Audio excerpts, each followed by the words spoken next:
Madam okay, so recording is on. आज हमारे साथ डॉक्टर सोबिया हमजा हैं, हमारी गेस्ट, यंग कंसल्टेंट। मुबारक हो Sobia. Thank you madam, thank you so much. अच्छा पहले तो मैं सोबिया आपका तुम बहुत बहुत शुक्रिया अदा करना चाहती हूँ मैडम। सच में जजाक। आपके मैंने वन गो में किया है सारा थ्योरी भी और आपके क्रैश कोर्स। तो डोंट से माशाल्लाह यार, माशाल्लाह मुझे नहीं अल्हम्दुलिल्लाह। पता था। माशाल्लाह। यस मैडम, यस मैडम, मैंने आपके मार्च में ज्वाइन किया था थ्योरी कोर्स पे, क्रैश कोर्स। हम्म।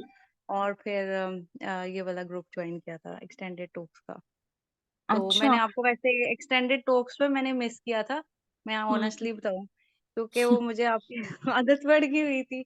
आईएमए में मैंने फर्स्ट वो में क्लियर किया था, मैंने आपका एक ज्वाइन किया था ग्रुप ना। तो मुझे समझ आ जाती थी आपके लेक्चर्स की ना डिटेल में। हम्म तो इसमें आपके थोड़े वीडियोस जो है ना, ऑनेस्टली मैं आपको पर्सनल अपना व्यू दे रही हूँ कि जो मैंने मिस किया कि आपके लेक्चर्स थोड़े कम थे। बाकी मेंटर्स हम्म बहुत अच्छे थे, नो डाउट सबका ही था, लेकिन वो एक वो बना होता है कि टेम्पो के जिस तरह पढ़े होते हैं हमने, जैसे आप एक एक लफ्ज हमें फीड करके बता रही होती हैं। तो ये था, थोड़ा सा मुश्किल हुई थी एक्सटेंडेड टॉक्स में ना। तो एंड हम्म पे आपके लेक्चर्स एंड पे आए थे। तो वो फिर ये था हम्म कि आपके जरा पहले आ जाते, वो जो मेन टॉपिक्स थे अनीमिया के और हम्म। वो जो हाइपरटेंशन डायबिटीज, अच्छा, वो मैं भी थोड़ा ये सा। सोच रही थी कि एनीमिया रोज रोज ही आ रहा था, HMB, फाइब्राइड, डायबिटीज, ये रोज आ रहे थे। तो ये सेशन आई थिंक अगर हम थोड़ा अर्ली कर लेना नेक्स्ट बैच में, जी तो ये मैडम। होगा कि बच्चों को फायदा हो जाएगा। और क्योंकि ये वाले हमें मुश्किल लग रहे थे, इसी का इतना वो था टेरर कि अनीमिया, एचएमबी और हाइपरटेंशन डायबिटीज ये मेरे एंड तक रहते थे। वो फिर ये था कि अच्छा। यही पता था कि आपने एंड पे लेने हैं। तो वो फिर ओके ओके, इतना, चलो थोड़ा अच्छा सा। फीडबैक है। वैसे Sobia, let me to be very honest, आप लकी बहुत हो। एक तो फर्स्ट अटेम्प्ट, और दूसरा ये जो 19 अक्टूबर का डे है ना, मुझे जी इस मैम। दिन से थोड़ी तकलीफ हुई। मतलब एज कम्पेयर टू 16, 17, 18 या इवन 20 बच्चे पास हुए हैं। मुझे समझ नहीं आई 19 वाला result, overall overall all over the centre why was poor, और आपने कैसे पास किया ये? मैंने मुझे खुद नहीं पता, ये अल्लाह ताला का करम है। मैं तो इस बात पे बहुत बिलीव करती हूँ कि अल्लाह ताला का ही करम है। मैं इसमें मेरे ख्याल से जितने पेयर हुए हैं, मुझे लगता है उन्होंने मुझसे ज्यादा भी पढ़ा होगा, नो डाउट। सारे इक्वली हम्म पेयर पढ़ के होते हैं, ऐसे कोई भी नहीं आता कि बिल्कुल ब्लैंक आया हो। सबने मेहनत की होती है, सबने ही किया होता है। पता नहीं, अल्लाह ताला का खास करम था। नहीं, वो तो दुआएं है। थी, बड़ों की वो दुआएं तो थी, है। उन्होंने वो तो है, मतलब ये इसमें तो बहुत। कोई शक नहीं है कि आप लकी हो कि आपने 19 अक्टूबर को पास किया है। तो वो क्या, आपने वो क्या चीज घोली थी, घोल के पिलाई थी एग्जामिनर को कि मैडम आप पास हुए? आई डोंट नो मैडम, बस ये था, मुझे जहाँ तक लगा कि स्टेशन को ना एंड तक लेके जाना चाहिए। मतलब जिस तरह भी है, आप हम्म जैसे पेशे गलत भी सुना रहे हो, मुझे काफी लगा कहीं स्टेशन पे, कहीं लगा कि मैं गलत सुना रही हूँ, लेकिन मैं एंड तक ले गई, क्योंकि एंड पे जो एग्जामिनर्स ने क्वेश्चंस रखे होते हैं वो पूछेंगे। तो मुझे लगता है आपका स्टेशन तब जाके के कंप्लीट होता है। अगर आप उस तक नहीं पहुंचते, जिस तरह भी मैनेजमेंट आप जिस तरह भी सुना दे, लेकिन वो एक दो हम्म क्वेश्चंस मुझे लगा कि एग्जामिनर्स ने रखे हुए थे, हम्म। तो वो उन्होंने वैसे सो भी पूछे I and will pay. Agree, I will agree for you with it. पता है क्या मैंने जो फील किया अभी आपके साथ, तो मेरा फोर्थ पॉडकास्ट है। मैं इससे पहले भी जो भी सक्सेसफुल या अनसक्सेसफुल कैंडिडेट हैं जो उनसे मैंने बात किया, वो भी यही कह रहे थे कि एग्जामिनर के पास क्वेश्चंस होते हैं, उन्हें वो पूछने होते हैं, उन्हीं के नंबर मिलते हैं। अगर आपको उन्होंने कोई बात की है तो आपने उस उतना ही जवाब देना है। उसको आप लंबा जी। खींचोगे तो आपका अपना टाइम निकलता है। जो बात उन्होंने पूछी नहीं है आप उसमें टाइम लगा रहे हो। तो short answer to the point, ताकि नेक्स्ट क्वेश्चन आए जल्दी से, और नंबर आप सारे हाँ जी। क्वेश्चंस जो भी उनके माइंड में या उनकी की में है तो वो पूछें ताकि आपको नंबर मिले। ये हाँ जी, ये बात मैंने नोट की, क्योंकि मैंने ये देखा कि 6 मिनट्स में अगर आप ना डायग्नोसिस तक पहुंच गए हैं ना, मतलब 6 मिनट्स में, मतलब आप हम्म पहुंच गए हैं, जिस तरह आपने प्रैक्टिस कराई हुई थी कि आपने हिस्ट्री में ये पॉइंट्स पूछने हैं, तभी तो डायग्नोसिस पे पहुंचना है। वो हमसे सुनना हम्म चाह रहे थे कि पॉइंट्स में ये बोलेंगी तो हम्म फिर इस तक डायग्नोसिस तक पहुंचेंगे। तो वो काफी हम्म प्रैक्टिस थी। और ये भी था कि मैंने कुछ जो है ना अपने हॉस्पिटल जाके अपने सुपरवाइजर से भी मतलब मैं सुनाती रही थी स्टेशंस ना, तो थोड़ी सी बोलने हम्म। की मैंने प्रैक्टिस की थी, बिल्कुल नहीं था। क्योंकि इधर मुझे लाइफ टाइम नहीं मिलता था, मेरी बच्ची तंग करती मेरे सर पे बैठी रहती है। मैंने भी लाइव नहीं सुना। लाइव कैंडिडेट्स में आप बहुत कम आते थे, तो दैट्स व्हाई मैं आई वाज सरप्राइज्ड कि फर्स्ट अटेम्प्ट, वो भी 19 अक्टूबर की और वो भी बगैर बोले नहीं साइलेंट नहीं, रह के मैंने अपने आपने बैच में की। सुपरवाइजर को मैंने सुपरवाइजर को मतलब क्रेडिट जाता है, why not to give her credit, इतनी अच्छी उनकी आप ट्रेनी है और ट्रेनी को इतना अच्छा सुपरवाइजर मिला, तो कहाँ से आपकी ट्रेनिंग? मेरी हलाले अमर से ट्रेनिंग है, madam Tahseen Aslam. Okay okay. Faisalabad, हाँ जी। तो सोबिया, तुम्हारा नाम सोबिया हमजा पूरा नाम है? मेरा मैडम डॉक्टर सोबिया नसीर नाम है, सोबिया नसीर, ये मेरे तो हस्बैंड का हमजा, नेम है, फिर हमजा। मुझे, अच्छा अच्छा, ओके ओके ओके। पहले ना मेरे पास हलाले हमर से ऐड थी, फिर हमजा से ऐड हो गई, अब सब तो मैंने कहा चेंज ना हो जाए बंदा, लेटर ऑन आपको कंसल्टेंट फैमिली में भी ऐड करना है। नहीं ओके नहीं, वो सो, हाँ सोबिया हमजा, एक्चुअली वो शायद व्हाट्सएप पे नेम था शायद, इस वजह से ओके ऐड किया ओके गया। ओके। तो Sobia, tell me about your centre, कौन सा सेंटर था आपका? मेरा लाहौर सेंटर था मैडम। हम्म। अच्छा, इस दफा ओवरऑल मेरी जो, मेरा अपना एक व्यू बना है कि लाहौर वाले इस दफा अच्छे थे, वरना तो हमेशा इस्लामाबाद वालों के बारे में कहते हैं अच्छे होते हैं, मैं इस्लामाबाद वालों ने इस मैं बार खुद नहीं बचाई है।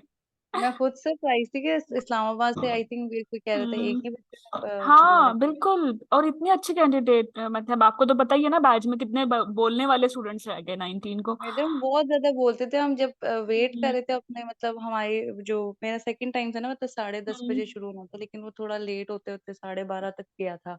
तो बच्चे हम्म। इतना बोल रहे थे, इतना तेज तेज, बंदा देखता है कि यार ये तो बहुत अच्छा बोल रहे हैं, माशाल्लाह माशाल्लाह, लेकिन आई एम सरप्राइज्ड कि ये मतलब ऐसे अभी हुआ। हाँ, अभी अभी पता चल जाएगा आपने ऐसा क्या मैजिक किया था। तो tell me about your gynae short case, पहले हम दोनों शॉर्ट केसेस ले लें, ठीक है, और फिर मैं आपके, आपकी कीज पूछ लूंगी कि या आपके व्यूज ले लूंगी कि बाकी केसेस में आपने कैसे पास किया, ताकि बाकी कैंडिडेट भी ऐसा करें और पास हो जाए।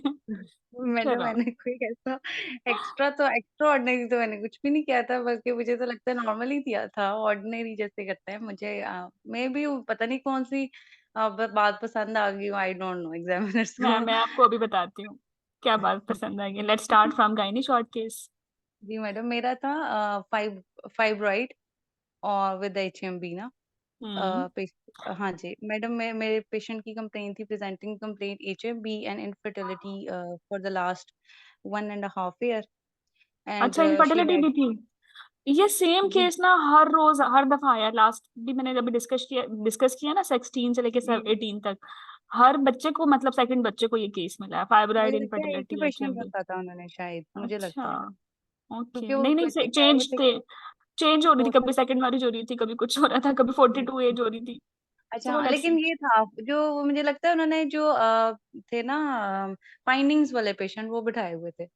मे बी मेरे पे बाकायदा पेल्पेबल था उसका अम्लाइकस तक ना, मैस पीए पे। लेट्स स्टार्ट, समरी बता दें।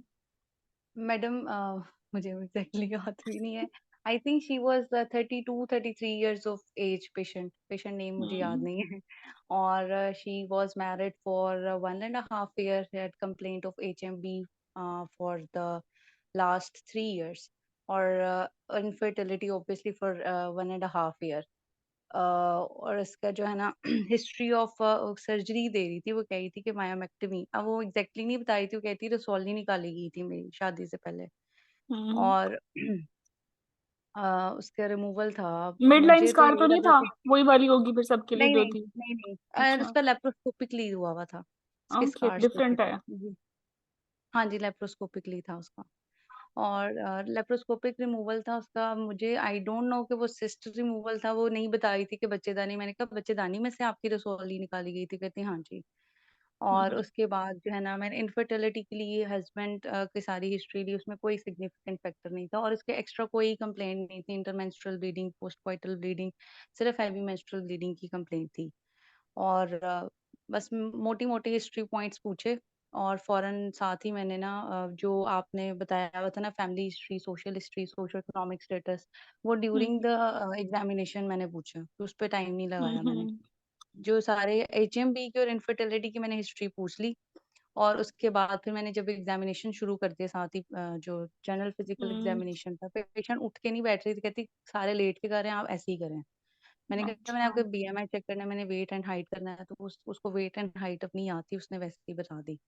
और हम्म हाँ जी, तो वो फिर साथ में पैलर और वो सारा चेस्ट एग्जामिनेशन भी किया था। वो उठ नहीं रही थी, मैंने उसको बताया, मैंने ऊँचा से बोला, मैंने कहा मैं आपका छाती का मुआयना करना चाहती हूँ, आप उठ के बैठेंगी, आप परेशान नहीं हो। मैंने थोड़ा-सा उसको कम्फर्ट ज़ोन में ला के किया, कहती कोई नहीं, सारे डॉक्टर साहब ऐसे ही मुआयना कर रहे थे, आप भी ऐसे कर लें। मैंने कहा चलें ठीक है, जैसे आप कंफर्टेबल हैं मैं वैसे कर लेती हूँ। फिर मैंने चेस्ट एग्जामिनेशन किया और साथ में फिर मैंने पीए एग्जामिनेशन पे जैसे इंस्पेक्शन और थोड़ा-सा झुक के थोड़ा देखा, तो थोड़ा-सा ड्रामा करना होता है इधर-उधर देख के। हम्म। इंस्पेक्शन में सारे वो स्कार्स वगैरह देख के, उसके बाद फिर मैंने सुपरफिशियल पैल्पेशन, डीप पैल्पेशन, उसमें बहुत क्लियर विजिबल था, थिन लीन पेशेंट थी और उसका मास इज़िली पैल्पेबल था अम्बिलिकस तक। तो हम्म। मेरे माइंड में तब यही गया कि इसकी हिस्ट्री ऑफ मायोमेक्टमी है और अब फिर दोबारा जो है वो मतलब मायोमेक्टमी के लिए मैंने कहा अभी आप सर्जरी के लिए दाखिल हुए हो? ये जो तो मैथ्स कहती था हाँ इसकी जी। फाइंडिंग्स क्या थी? मैडम मैंने उनको बताया, मतलब फिक्स्ड नहीं था, हम्म। अ, और रेगुलर ही था, राउंड। और मैंने इतना कोई डिटेल में नहीं बताया मैडम, मैंने ये यही बताया कि फर्म है, हम्म। राउंडेड है और not attached to the underlying skin, size? Mobile. Size 20 week size मैंने बताया। अच्छा, मतलब फाइब्राइड जैसा ही होगा, firm, 20 weeks, mobile, lower limit reach not जी रीचेबल, मूविंग विद यूट्रस, जी और रेगुलर मैडम जी। मार्जिन, स्मूथ हाँ सरफेस। जी, और ज्यादा हम्म। डिटेल मैडम उस तरह पता चल गई थी हम्म। कि मतलब जब मैंने टिपिकल कहा एग्जाम मैडम, फाइंडिंग्स थी फाइब्राइड की। हाँ जी, जी मैडम। लेकिन अब मैं आपको थोड़ा ट्विस्ट बताती हूँ। वैसे पीएस पे मैंने उनको कहा कि I want to do the speculum examination and the bimanual examination. तो कहती हैं आपने क्या पूछना है मैं आपको बता देती हूँ। हम्म। तब भी उन्होंने भी यही कहा था कि 20 वीक्स मैथ्स है। तो वो इतना वो टेरर होता है उस वक़्त, मैंने पूरी हम्म। फाइंडिंग्स भी नहीं सुनी। तो ना मैं समराइज़ करने लग गई साथ-साथ ना। जल्दी-जल्दी मैंने उनकी फाइंडिंग्स लिखी और मैं समराइज़ करने लग गई। मैंने यही बताया कि this patient has presented to us with heavy menstrual bleeding for the last this years and infertility for the last this years and no intermenstrual bleeding, जो मेन पॉइंट्स थे। और हम्म। हर पार्टनर हिस्ट्री इज इनसिग्निफिकेंट। और इसके अलावा मैंने फिर on examination मैंने जो मेन पैलर पॉजिटिव था उसका, तो मैंने हम्म। जो पॉजिटिव फाइंडिंग्स थी वो बता दी। फिर उसके बाद जैसे ही मैंने अब लास्ट एंड किया तो बेल बज गई। तो एग्जामिनर सेड कि आपने मुझसे इन्वेस्टिगेशंस तो मांगी नहीं। मैंने कहा I was I did not know that कि आप यहाँ से मतलब इन्वेस्टिगेशंस देंगे। मुझे तो लगा था कि नेक्स्ट स्टेशन से इन्वेस्टिगेशंस मांगनी है। कहती अच्छा, एक नो बात नो बताओ, मैंने ये बात नोटिस की है, इसी स्टेशन पे ना हर एग्जामिनर ने नेक्स्ट स्टेशन पे बोला कि इन्वेस्टिगेशन तो पिछले स्टेशन से मांग के आनी थी, तो ये कहाँ लिखा हुआ था कि इन्वेस्टिगेशन हमसे मांगे? तो कमांड क्या थी? मैडम हमें जो मॉर्निंग पे वो जो एक लेक्चर देते हैं, आई डोंट नो उनका नाम क्या था, जो हम्म। सीनियर हेड है वहाँ की सीपीएसपी की। उन्होंने हमें यही कहा था कि दो लिंक सेशन होंगे, उस पे एक पे आपने एग्जामिनेशन करना है और साथ में मतलब हिस्ट्री के बाद एग्जामिनेशन करना है और समराइज करना है, और नेक्स्ट स्टेशन पे आपको इन्वेस्टिगेशंस और आपको एग्जैक्टली मैनेजमेंट exactly. सुनाएंगे। सोबिया, हमेशा यही होता है कि पहले स्टेशन पे हिस्ट्री एग्जामिनेशन या समरी, नेक्स्ट पे इन्वेस्टिगेशन, डिफरेंशियल और मैनेजमेंट होती है। तो मुझे लगता है यहाँ एग्जामिनर खुद कंफ्यूज थे इधर, क्योंकि हर कैंडिडेट को यही बोल रहे थे मैडम इन्वेस्टिगेशन क्यों शायद पूछ वो रहे हो। सिस्टम चेंज हो रहा है, उनको खुद नहीं हम्म। पता। अब वो इन्वेस्टिगेशंस टोटली उनके पास थी। कोई मैडम, मैंने उनको कहा लास्ट टाइम, बिल्कुल ठीक है, तो बेल बज गई फीडबैक, थी मेरी। देखो सोबिया, ये फीडबैक जाना चाहिए। इस पॉडकास्ट का मतलब भी ये है कि किसी भी तरीके से हम इस एग्जाम को पास करें ना, हमारे आने वाले स्टूडेंट्स। तो फिर उनको भी मसला होगा, ये फिर मैं कन्वे कराती हूँ सीपीएसपी को पहले ही कि अपनी कमांड तो क्लियर करो भाई। मैडम सुबह में यही कमांड हाँ। मिली मैडम, दूसरा या तीसरा स्टेशन था ऐसा ये वाला। तो इसमें हम्म। मेरे तो पैरों तो जमीन ही हाँ निकल गई। मैंने बिल्कुल, कहा नेक्स्ट सारा स्टेशन कॉन्फिडेंस मेरा शेक पूरा हो उसके जाता है। ऊपर लिंक था। हाँ और ना, मैडम मुझे क्या पता था कि वो फाइब्रॉइड ही है, वो क्या था मैथ्स, मुझे हाँ बिल्कुल। आई डोंट नो। मैं तो आपको सिर्फ तुक्के से बता रही हूँ कि मुझे हम्म। फाइंडिंग्स पता ही नहीं है। I said to the examiner कि मैडम प्लीज काइंडली मुझे अल्ट्रासाउंड फाइंडिंग्स देते हैं, what am I suppose to tell in the next station. तो हम्म। She said I don't know, आप पीछे वाली बच्ची का टाइम वेस्ट कर रही हैं, यू कैन गो नाउ। मतलब बिल्कुल रोने वाली थी। मैंने कहा यार ये क्या हुआ। तो मैं नेक्स्ट स्टेशन पे गई। I said I was suppose to I was told that you are gonna give me investigations. तो शी सेड कि ये देखें मेरे पास पेपर्स, ये देखें मेरे पास कोई मेरे पास, इन्वेस्टिगेशंस नहीं है, हाँ, यू कैन ये प्रोसीड। प्रॉब्लम सीपीएसपी का है, ये हम इनको कन्वे करेंगे। ठीक है। ये मैडम फिर वो अब उस वक्त तो मेरे बिल्कुल ब्लैंक थी। फिर मैं कहती you can proceed, it's your time now. तो मैंने फिर हम्म यही बोला, जैसे आपने मुझे वहाँ में बताया था कि हिस्ट्री एग्जामिनेशन में जो आपका प्रोबेबल डायग्नोसिस है वो बताएँ। मैंने उनको यही कहा, according to my history and examination, my probable diagnosis is infertility due to fibroid uterus. Maybe hmm it is distorting the cavity and I will go with that management. हम्म और फिर मैंने सारी मैनेजमेंट उसकी फाइब्रॉइड की सुना दी and तक। और उसके बाद हम्म मतलब मेरे पास कुछ भी नहीं था, मेरे पास इवन एचबी भी नहीं हम्म थी। तो वो फिर जो आपने मतलब हमने जो लाइन्स याद की हुई थी, the aim of management would be to hmm optimize her condition, to improve her symptoms and to improve her quality of the life and to improve the chances of the her conceiving like मतलब उसको वो हाँ conceive करने के लिए chances मतलब सारा मैंने वो जो बताना था बताया। फिर हम्म मैंने मायोमेक्टोमी करवा के उसकी जो है वो फिर उसके बाद कहती उसके बाद क्या करोगी?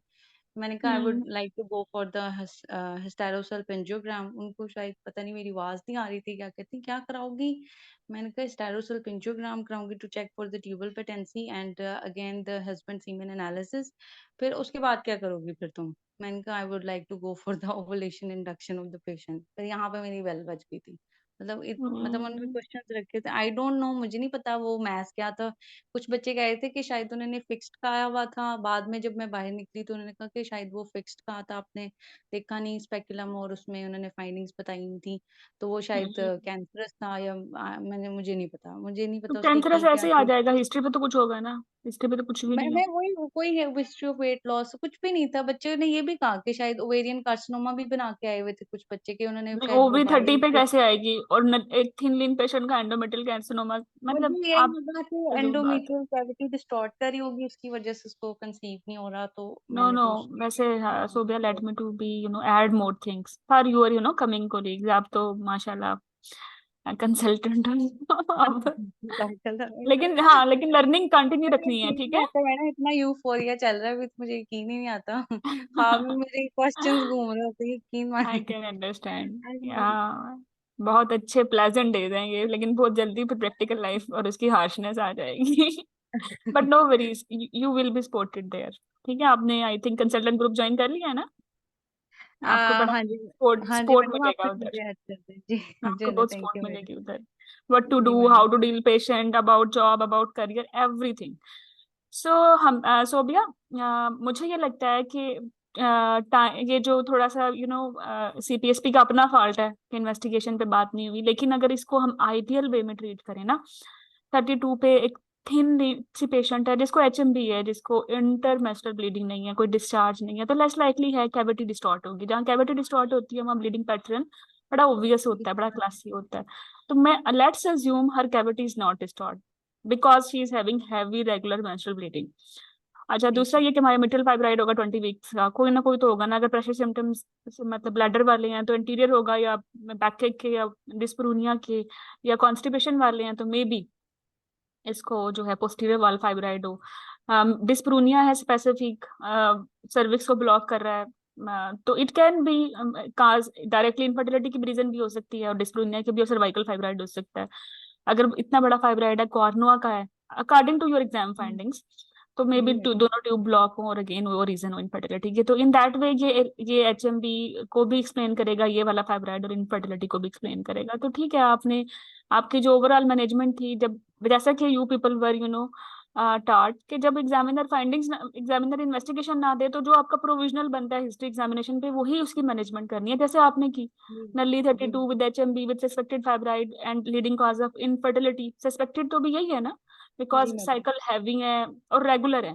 रेगुलर साइकिल में लेस लाइकली ओवुलेटरी डिसफंक्शन तो नहीं होंगे ना, उस पे तो जी ओलिगोमेनोरियाज और हाँ ये जी, सब नहीं चीजें नहीं चलती हैं। Cycle regular. हाँ, और आपने लाजमी पूछे होंगे इनफर्टिलिटी की हिस्ट्री में ओवेरियन फेलियर, या वासोमोटर सिम्टम्स, हाँ जी। या और सेकेंडरी इनफर्टिलिटी की रीजंस, PID, डिस्चार्ज, तो वो कुछ नहीं मिला। तो ठीक है, आपने सही ट्रीट किया है, मतलब ऐसे ही होना था जैसे आप लेके चले हो ना। तो दैट्स वाई जब आपका अच्छा बन जाए without any single investigation diagnosis, तो मैनेजमेंट भी हम्म, सीधी हो जाती है और पास भी हो जाता है, तो जी मैडम, आप कॉन्ग्रेचुलेशन। जैसे ये कहते थे आपका हिस्ट्री पे ही डायग्नोसिस बन जाना चाहिए, आपकी हिस्ट्री ऐसी होनी चाहिए, आपके मेन मेन क्वेश्चंस ऐसे होने चाहिए कि आपका हिस्ट्री पे ही डायग्नोसिस बन जाए। तो काम आ गई ये बात। जी मैडम। तो आई बस, शुरू। वैसे मैं ये परेशान थी कि आप कैसे पास हुए, लेकिन आपने तो पास होना था। नहीं आपने मैडम, भी तो आपके पास होना लेक्चर्स था। आपको पता नहीं मैंने कितनी कितनी सुनती हूँ मैं, मतलब मुझे मुझे आपके लेक्चर्स अच्छे लगते हैं सीरियसली, मतलब फायदा हुआ, काफी ज्यादा फायदा हुआ कि आपने जो जो पॉइंट्स जो एंड पे लेक्चर्स आए, मुझे बस ये दुख था कि ये बिल्कुल एंड पे क्यों आ रहे हैं, मुझे मेरे पास उस सुन वक्त लिए थे टाइम ही नहीं वैसे, था। सुन लिए हाँ थे जी, या मिस मैंने हो गए सुन थे? लिए थे। सुन लिए थे, लेकिन यकीन माने बहुत टाइम मुश्किल मैनेजमेंट था, की टाइम वजह से। मैनेजमेंट नहीं हो रही थी, बंदा कहता था कि रिवाइज हम्म करें कि अब मैं न्यू सुनूं, वो फिर ज्यादा हम्म। मुश्किल हो जाता था।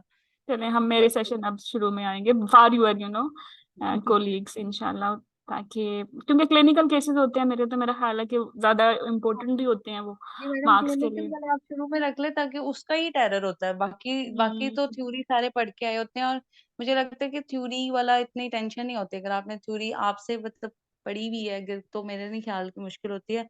उसमें मेरे ख्याल से आपने कुछ लाइंस बनानी होती हैं और वही सुनानी होती हैं। हम्म मैनेजमेंट में एक दो पॉइंट्स ही होते हैं जो स्टेशन के, वो आपने अगर उसमें बोल दो तो मेरे ख्याल से बाकी वही लाइंस होती हैं।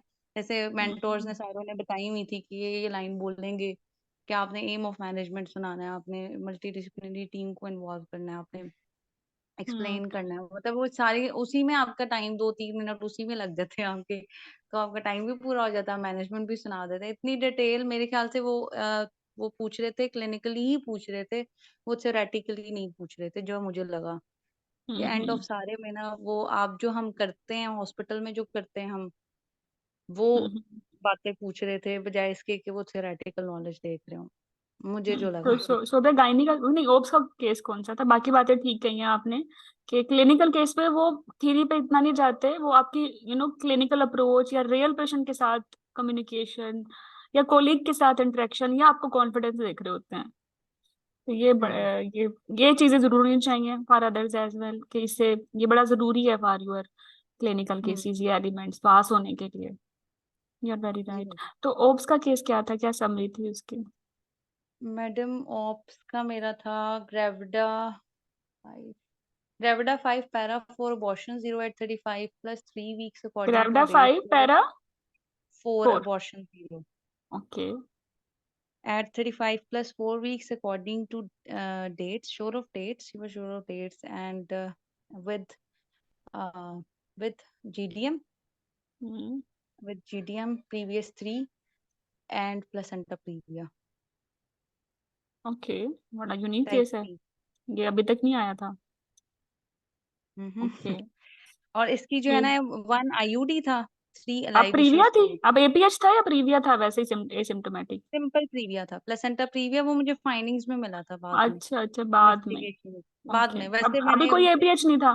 No APH? No APH, no nothing, वो सिर्फ शुगर लेवल्स कंट्रोल के लिए एडमिट हुई हुई थी। ओके। मतलब इसकी चीफ कंप्लेंट क्या थी?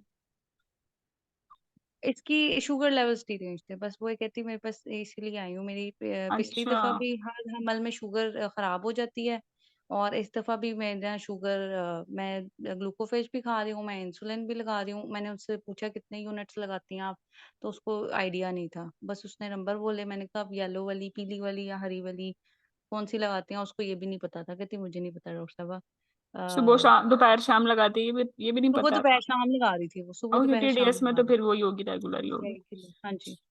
वो इसकी हिस्ट्री में एक IUD था 8 मंथ, बाकी 3 हम्म अलाइव थे, 2 फीमेल और 1 मेल था। Last child born hmm was I think 1.5 years old, मुझे हम्म एग्जैक्टली याद नहीं है। हाँ जी, इस तरह था, 1 IUD था, और उस पे जो है ना उसका ब्लड प्रेशर हाई होता था, मतलब हाइपरटेंसिव हम्म थी तब, हिस्ट्री ऑफ हम्म हाइपरटेंशन थी। लेकिन मैंने अब उससे पूछा था कि आपका ब्लड प्रेशर ज्यादा होता है या आप कोई गोली खा रहे हैं, कहते नहीं, ब्लड प्रेशर मेरा ठीक होता है, और एग्जामिनेशन पे हम्म भी उसका BP ठीक था, हम्म 120/80 था। हाँ जी, BP ज्यादा नहीं था।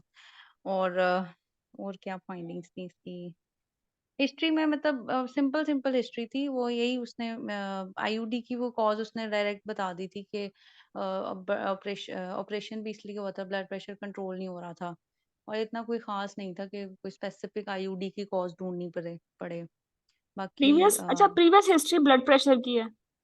हाँ जी, प्रीवियस और हिस्ट्री ऑफ डेज अब थी, अब हाँ नहीं था। धीरेन शुगर और लेवल। वो आगे पीछे भी कोई तो ये ब्लड तो प्रेशर की गोली टेढ़ा नहीं मेढ़ा खाई। केस है अच्छा टेढ़ा खासा। मेढ़ा ही था, मैंने तो बस सिंपल बना के मैंने मोटी मोटी हाँ, पॉइंट्स पूछे ये तो क्योंकि आपने इतना सिंपल ज्यादा बनाया ना, टाइम ये है नहीं सिंपल मैंने इतना मतलब इतना मैडम टाइम नहीं होता आपके पास, मुझे तो लगता है मैंने वही आप मोटे मोटे पॉइंट्स उससे पूछे, कंपाइल कंपाइल करना, डेट्स निकालना, उसी में आपके 5 मिनट लग जाते हैं, मतलब वैसे ही टाइम देख रहे होते हैं कि क्या करना है। फिर उस दौरान जो family history, social economic history, वो भी मैंने जो है वो जीपी करते हुए ली थी, साथ साथ पूछती गई थी कि आपके खानदान में किसी को शुगर ब्लड प्रेशर का मसला तो नहीं है, कोई दिल का, दमे का, इस तरह से सारे क्वेश्चंस मैं करती गई थी, लेकिन वो जीपी के दौरान। तो ये क्या था, उसमें भी वो आईजीआर था कुछ, पोली शोली कुछ? नहीं, उसका नहीं था, उसकी 36 मतलब फंडल हाइट सम थी। 36। 36 36 पीसी ठीक फंडल है। हाइट थी, लाइक लॉन्गिट्यूडनल नॉर्मल, मतलब ऐसा वैलिड। कुछ नहीं। फीटल हार्ट्स लॉन्गिट्यूडनल के फेलिक था, और फीटल हार्ट्स पॉजिटिव थे। उसके वो मैडम सर पे ही खड़ी थी जब मैं एग्जामिनेशन कर रही थी, वो देख रही थी कि उसकी बैक किस तरफ है और ये किस तरफ से हार्ट ले रही है, वो तो चेक कर तुमने रही जो थी। टेप रखी थी, अपना फिक्स्ड पॉइंट बनाया था, प्यूबिक सिम्फिसिस बनाया था या? क्यूबिक सिंथेसिस बनाया था ओके। मैंने। और उससे फिर ऑनवर्ड लेके गई थी उल्टी करके हाँ टेप जी। को? हाँ जी, ठीक है। उसका इतना पेंडुलस, थोड़ा सा पेंडुलस सा abdomen था, वैसे वो फैटी सी थी, लेकिन उसकी हम्म। जेस्टेशनल वो जो हाइट थी ना, फंडल हाइट, वो 36 वीक्स तक ही जा रही थी। तो हिस्ट्री बस में कोई दिक्कत हुई, इतना ज्यादा इसमें रिस्क फैक्टर्स हैं? हम्म। नहीं, मेरा हो गया था कंपाइल। पैरा 4 है, लेट मी टू कंपाइल। 1 उसमें आईयूडी। बस यही हाँ। बताया मैंने, कुछ नहीं पूछा, तो जैसे पीआईएच आप में प्रीवियस, गए। और जीडीएम रिकरेंट। और ये जीडीएम था या क्रॉनिक डायबिटीज थी, कैसे पता चला आपको? मैडम मैंने तो जीडीएम ही बनाया था, क्योंकि कह रही थी कि मेरे हमल में शुगर होती है और हम्म। उसके बाद मैं बिल्कुल ठीक हो जाती हूँ, उसके दौरान मुझे ओके। नहीं लगानी पड़ती। और तो हाँ फिर ठीक है, मैंने टेस्ट अपना वेस्ट भी ठीक होता है। हाँ जी, वो कही थी आगे पीछे नहीं होती, बस ये मुझे हमल के आखिरी, और वो भी मेरे ख्याल से 6 7 मंथ में उसकी शुरू होती है। कहते उससे पहले हम्म। मैं नहीं लगा रही थी, और अब से जो है वो मुझे दाखिल करके लगाने लगे हैं, पहले भी लेकिन अब कंट्रोल नहीं थी, तो फिर दाखिल किया दोबारा। और उसकी कोई ब्लड ट्रांसफ्यूजन की हिस्ट्री नहीं थी, हालांकि पेल वो बहुत ज्यादा थी, पैलर बहुत था उसका, अच्छा, पैलर अब पॉजिटिव। और एनीमिक भी थी? हाँ, ओके। अनीमिक। मतलब multiparous anaemic, previous gestational hypertension, previous and recurrent gestational diabetes, no praevia as well madam इसमें बस ये है कि आप कंपाइल करके यही बता देना रिस्पेक्टर्स ही बता दे। वो मैं तो अगले स्टेशन पे गई तो उन्होंने पूछा ही रिस्पेक्टर्स, तो अच्छा। मैंने तो ये कहा कि रिस्पेक्टर्स कैसे बताने, यही बताने कि शी इज डायबिटिक और history of hypertension and previous हम्म। 3। तो कहते हैं ऐसे बताते हैं रिस्पेक्टर्स मैंने कहा मैडम, और शुड आई समराइज, तो कहती मैंने तुम्हें कौन सा काय समरी सुनाऊं, मतलब वो ऐसे वो बंदा ना डरा रही थी कि सारा उसी वक्त ही डीमोरलाइज हो जाओ और चुप कर जाओ, लेकिन फिर आप हम्म। थोड़ा सा हिम्मत पकड़ते हो कि बोली जो आपका ही टाइम है। तो फिर मैंने थोड़ा सा ना समरी को और शॉर्ट करके ना कि this hmm. is previously she has GDM and she has also history of hypertension, तो उसमें भी हम यही मैंने उसको आगे मैनेजमेंट में बताया था कि वैल्यूएशन करेंगे हम ब्लड प्रेशर की, ऑब्वियसली कि वो हिस्ट्री रही है, तो इस हम्म। तरह। मैडम उस वक्त बहुत गंदा हो रहा था सारा कुछ यकीन लेकिन माने। अच्छा लेके चले हो। सो आपने एनीमिया के लिए क्या मैं इन्वेस्टिगेट किया, और एनीमिया के लिए हिस्ट्री पे क्या पॉजिटिव था, और मैनेज मैंने कैसे किया? काज ऑफ पहले एनीमिया भी बता दो। मैडम इतना वो हिस्ट्री में मैंने नहीं पूछा कि उसको शॉर्टनेस ऑफ ब्रेथ होती है कि नहीं, क्योंकि उस वक्त वाकई भूल जाता है, okay, main main points history में पे। ना वाकई भूल जाता है। मैंने सिर्फ वो एग्जामिनेशन पे पिक किया पैलर पॉजिटिव, और हम्म। उसके बाद बाकी एग्जामिनेशन जैसे करते हैं वो सारा मैंने एग्जामिनेशन वैसे ही किया था, जीपी किया, उसके बाद पीए किया, और कोई इसको इतनी सिग्निफिकेंट नहीं थी, टाइम लेकिन मैनेजमेंट सही थी, बाकी। सोबिया? जी मैडम, जी टाइम मैडम क्या मैनेज बोल टाइम मैनेजमेंट ठीक थी आपकी? टाइमली, हाँ जी, वो यही था, मैंने बहुत जल्दी जल्दी हड़बड़ाहट भी हो रही होती है, वो देख रही होती है क्या कर रही है लेकिन मैंने बैठ के अच्छा। समरी बना ली थी। तो कहती अच्छा, सुनाओ, एक मैंने मिनट कहा हाँ। मैं कंपाइल कर लूं, बजाय इसके कि मैं हैप्पैज़र्ड सुनाऊं, मैंने हम्म। पहले कंपाइल की, फिर मैंने थोड़ी हम्म। तमीज से सुनाई बजाय इसके कि मैं वो सुनाई जाऊं कि जो भी पहले था। पहले जो स्टेशन था उस पर समरी सुनाई थी, या नेक्स्ट वालों ने भी सुनी थी? नेक्स्ट वालों ने भी सुनी थी। दोनों सुनते हैं समरी, मैंने भी ये हाँ, ऑब्जर्व दोनों किया है, सुनते क्योंकि हैं, हाँ अगले वालों को पता नहीं जैसे होता। हाँ जी, अच्छा, फर्स्ट वालों ने जो बाद में एग्जाम देंगे फैब में, उनके लिए मेरी टिप ये है कि अगर हिस्ट्री मिस हो भी जाए ना, अगर आपको क्लिनिकल फाइंडिंग कोई पिक होती है उस वक्त पूछ लो हिस्ट्री, कि आप तो हाँ बहुत जी, पीली पड़ रहे तो हो, क्या अलग वजह है। टॉपिक है तो उसके रिलेटेड पूछ लें, हम्म। क्वेश्चंस पूछ लें। हाँ जी, होना चाहिए, लेकिन उस वक्त वो मैं भूल गए, कोई दूसरे बात नहीं। पेपर में रहते हैं। हाँ जी, फैमिली हिस्ट्री पूछ रही थी और सोशियो हम्म। इकोनॉमिक स्टेटस गुजारा हो जाता है, अब आप क्या चाहती हैं। और हम्म। मेरे ख्याल से मैंने पूछा था शायद यहाँ बच्चे बताओ, ने। मैं यहाँ कैंडिडेट्स ने ऑलरेडी एग्जामिनेशन के दौरान पूछने वाले इतने सारे काम छोड़े होते हैं, तो फाइंडिंग वाली मिस हो जाती हैं चीजें। तो मेरी हाँ जी, अपने कैंडिडेट से सजेशन ये है कि देखो, फार्मल हिस्ट्री, अब मैं, ये जरूरी है बिल्कुल, family history, social history, drug की, ब्लड की, सर्जरी, ये हिस्ट्री जरूरी है। लेकिन मैं आने वाले कैंडिडेट्स को बता रही हूँ, आप सिंक कर लें। मतलब जब आप पेशेंट को कह रहे हो कि मुंह खोलो, तो उस वक्त एनीमिया की पूछ लो, हाँ जी, हाँ पर्टिकुलरली चेक कर लो। थायराइड देख लो तो उस वक्त थायराइड की पूछ लो। अब आस्कल्टेट कर रहे हो तो उस वक्त सीवीएस वगैरह की पूछ लो। हाँ, टीए कर रहे हो तो साथ हेपेटाइटिस की, सर्जरी की, प्रीवियस इस तरह सिंक कर लो इन चीजों को, हिस्ट्री को, जो आपने मिस करनी है ड्यूरिंग हिस्ट्री। तो वो जो हिस्ट्री आपने एग्जामिनेशन वक्त के दौरान लेनी है, sync it with exam, relevant exam things. मतलब जैसे चेस्ट आस्कल्टेट कर रहे हो तो टीबी की पूछ लो, है ना। और हम्म, पिछले 2-3 सेशंस में ना, मतलब जो अभी अक्टूबर 16, 17 और 18 को हुए हैं, उसमें कुछ कैंडिडेट को टीबी मिला ही इसी तरह, कि उन्होंने बस ऐसे पूछ लिया चेस्ट आस्कल्टेट करते हुए कि टीबी की हिस्ट्री है, तो वो पॉजिटिव है, तो अच्छा। बल्बल टीबी आया हुआ था।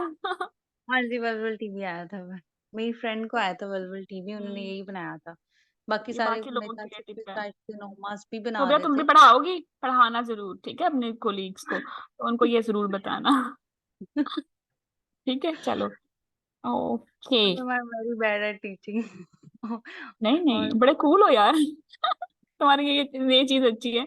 इतने अक्सर अक्सर कैंडिडेट छोटे छोटे केसेस कहते हैं मैडम बुरा था, टाइम मैनेजमेंट नहीं हुई, इतना कुछ था, हम तो हो गए फेल। बट आपका ये एटीट्यूड है, मुश्किल केस को भी you are taking light, and you are dealing it, and still you are laughing.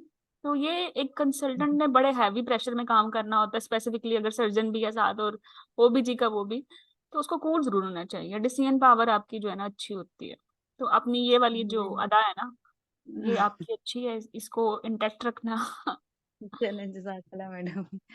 चलो, बाकी तो यही है, बाकी मैं क्या मैनेजमेंट। आपने जैसे लास्ट में जो वो अनीमिया का भी आपका यही सुना था, आपने कहा था रिस्क फैक्टर्स ढूंढ लेना। रिस्क फैक्टर्स ही तो बताने हैं आगे जाके, उसी को तो देखना है। हर हर अलग अलग रिस्क फैक्टर्स का अलग अलग मैनेजमेंट, या तीन आपने रिस्क फैक्टर्स सेलेक्ट किए हैं, उसी की मैनेजमेंट सुनानी है, बाकी तो उन्होंने कुछ भी नहीं सुनना।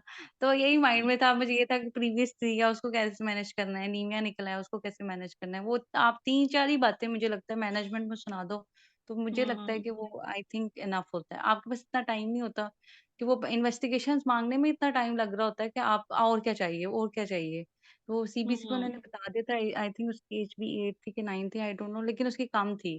फिर उसके तो बाद एच वो बी उसने एट पे बोला क्या करोगे, प्रीवियस 336 पे, 8 या35 पे? 9 पे थी मैडम, थ्री थी। नहीं 9 क्या थी। किया था आपने? मैंने ब्लड ट्रांसफ्यूजन कराई थी। वही करनी थी, और आपकी जस्टिफिकेशन क्या थी?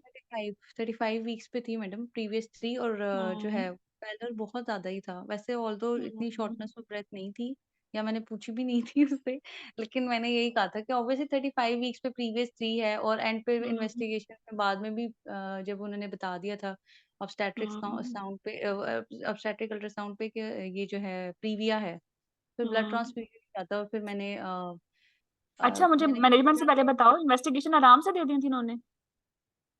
इन्वेस्टिगेशंस मैडम कुछ में नहीं दे रहे थे, कुछ में इनमें दे रही थी, जो आराम से मांग जो जो मांग रहे थे वो दे रहे थे, और कुछ हम्म। स्टेशंस पे नहीं दे रहे थे।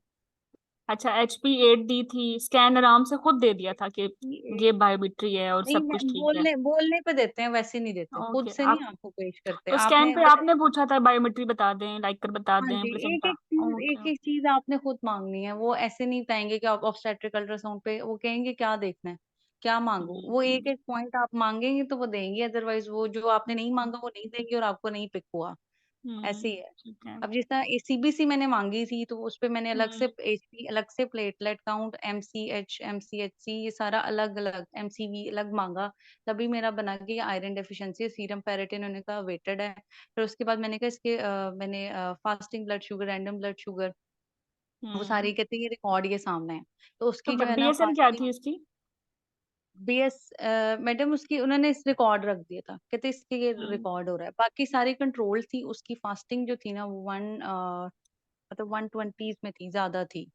हम्म तो वो फिर मैंने मैनेजमेंट में जब यही सुनाया था कि एक तो मैंने उसकी ट्रांसफ्यूजन कराई थी, साथ में मैंने कहा था कि प्रीविया है तो मैंने ब्लड अरेंज कराने हैं, और जो है वो हम्म ब्लड इन हैंड रखने हैं, she will be admitted, I will keep my patient admitted in the hospital. हम्म और मैंने मुंह से पता नहीं, अब मुझे वो मैकेफे रिजीम थी, वो आई थिंक एक्रीटा की थी, आई डोंट नो, हम्म मैंने वो बोल दी गलती से, hmm my approach towards the patient will be according to this, कहती अच्छा मैकेफे रिजीम क्या होती है, मैंने गलती से बोल दिया, मैं तो वो तो क्रीटा में होती है, तो मैंने मैकेफे रिजीम भी सुना दी कि हम्म ये होता है, पेशेंट को मैं बेड रेस्ट का कहूंगी और ब्लड अरेंज का करना है, और सारा वो जो मैकेफे रिजीम के 4 पॉइंट्स थे वो बता दिए।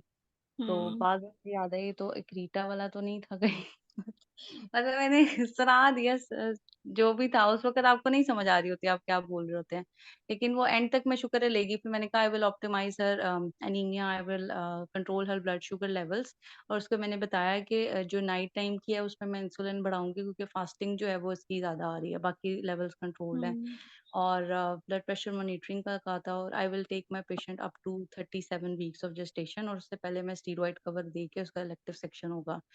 और हम्म फिर आगे मैंने कहा मैं बताती जाऊँ, फिर मैंने सारा बताया, फिर रिकवरी रूम में रखना है, फिर पोस्ट ऑपरेटिव में शिफ्ट करना है, और उसके बाद कॉन्ट्रासेप्शन का बताना है, वो सारा एंड तक सुन रही थी। कहते हैं अच्छा, आपका टाइम आप मुझे यूटिलाइज मुझे करें। लगता है रिस्क फैक्टर में जैसे ही आपने पिक किए ना, तो उनको ना कंबाइन कर लिया जाए इन्वेस्टिगेशन के साथ, जैसे anaemia HB8 plan is transfusion because वैसे भी टर्म पे और APH है, प्रीवियस 3 है, मतलब हाँ प्रीविया है।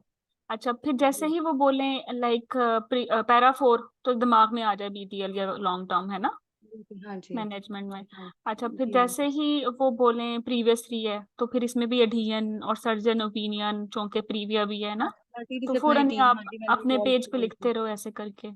जैसे ही बोले एच लाइक BSL1 यहाँ आ गया, GDM इधर आया हुआ है, तो कोरिलेट कर लें फटाफट इन्वेस्टिगेशन के साथ और देख लें कि वट यू शुड इंक्रीज, और HbA1c भी मांगूंगी, है ना।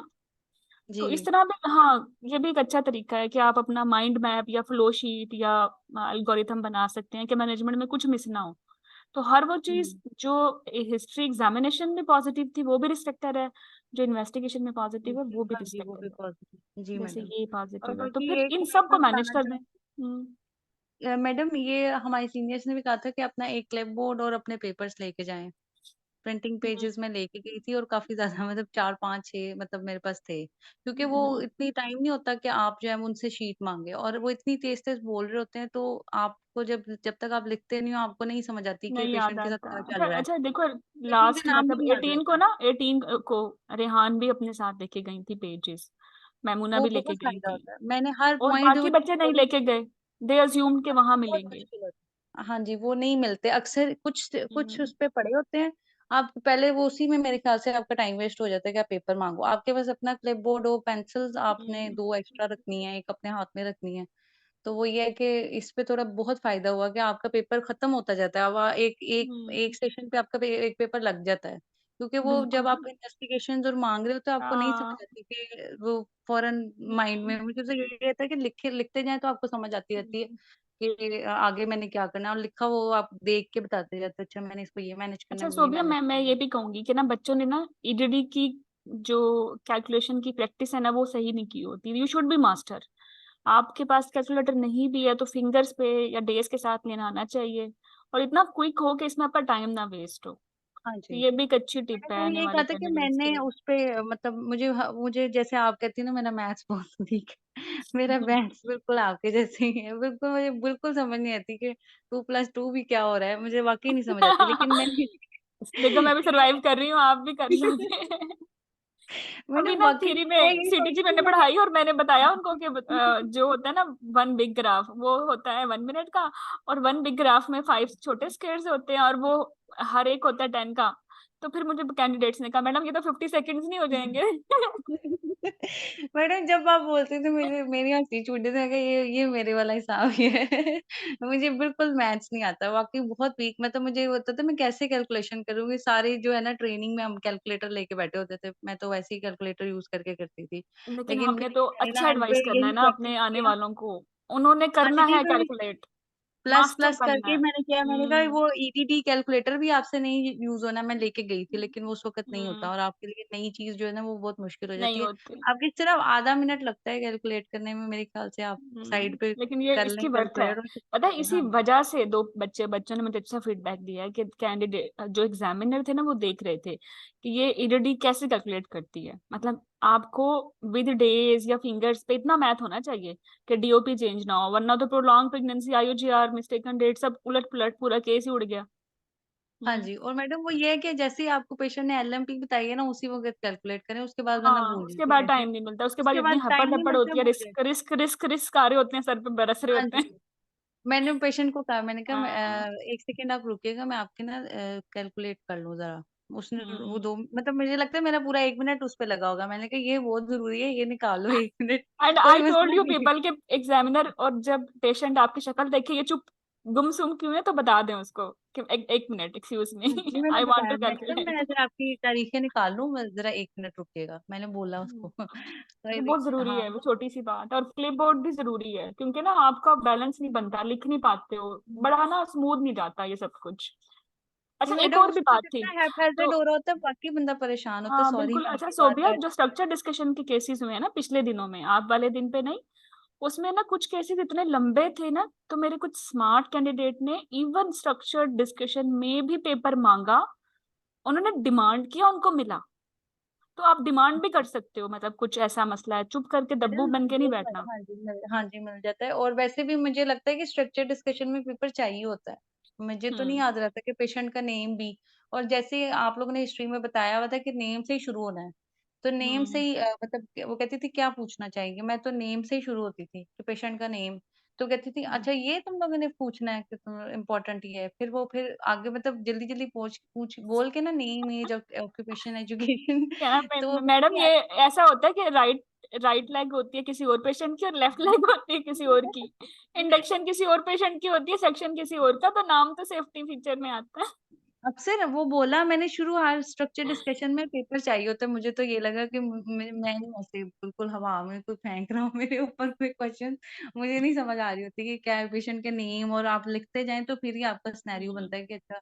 स्ट्रक्चर डिस्कशन में वो भी जल्दी जल्दी होता है कि आपको लिख भी रहे हो, साथ साथ आप पूछते जा रहे हो, और मुझे लगता है ये हेल्पफुल था, पेपर्स लेके जाना भी हेल्पफुल था। हम्म। ये और छोटे दूसरा छोटे ये है कि टिप्स ना, पेशेंट। ये पास करा देते हैं, मतलब लाइफ सेवर होते हैं, इनको आप सबने मतलब देखना है, इनको फॉलो करना है। और मैडम उस वक्त वाकई इतना हैphazard होता है, जिसमें मैंने पेशेंट को जो है ना एंड पे मतलब इतनी जल्दी मची हुई थी, मैंने ऑप्स वाले पेशेंट को बिठाए रखा। मैंने उसको बिठा हम्म। दिया, फिर उसके बाद मुझे याद ही नहीं रहा कि उसको मैंने कहना कहना था कि लेट जाए। फिर मैं आके बैठ गई, मैं समराइज करने लगी, फिर मैंने उसको सॉरी किया, मैंने कहा सॉरी मैंने आपको कहा नहीं कि आप लेट जाए, मैं आपकी हेल्प करा देती हम्म। हूँ। मतलब मैं फिर दोबारा उठी, हम्म। फिर मैं दोबारा बैठी, तो वो थोड़ा ये सा वो बातें देख ही काउंट रही। होती हैं, काउंट होती हैं ये बातें, बिल्कुल। हाँ जी।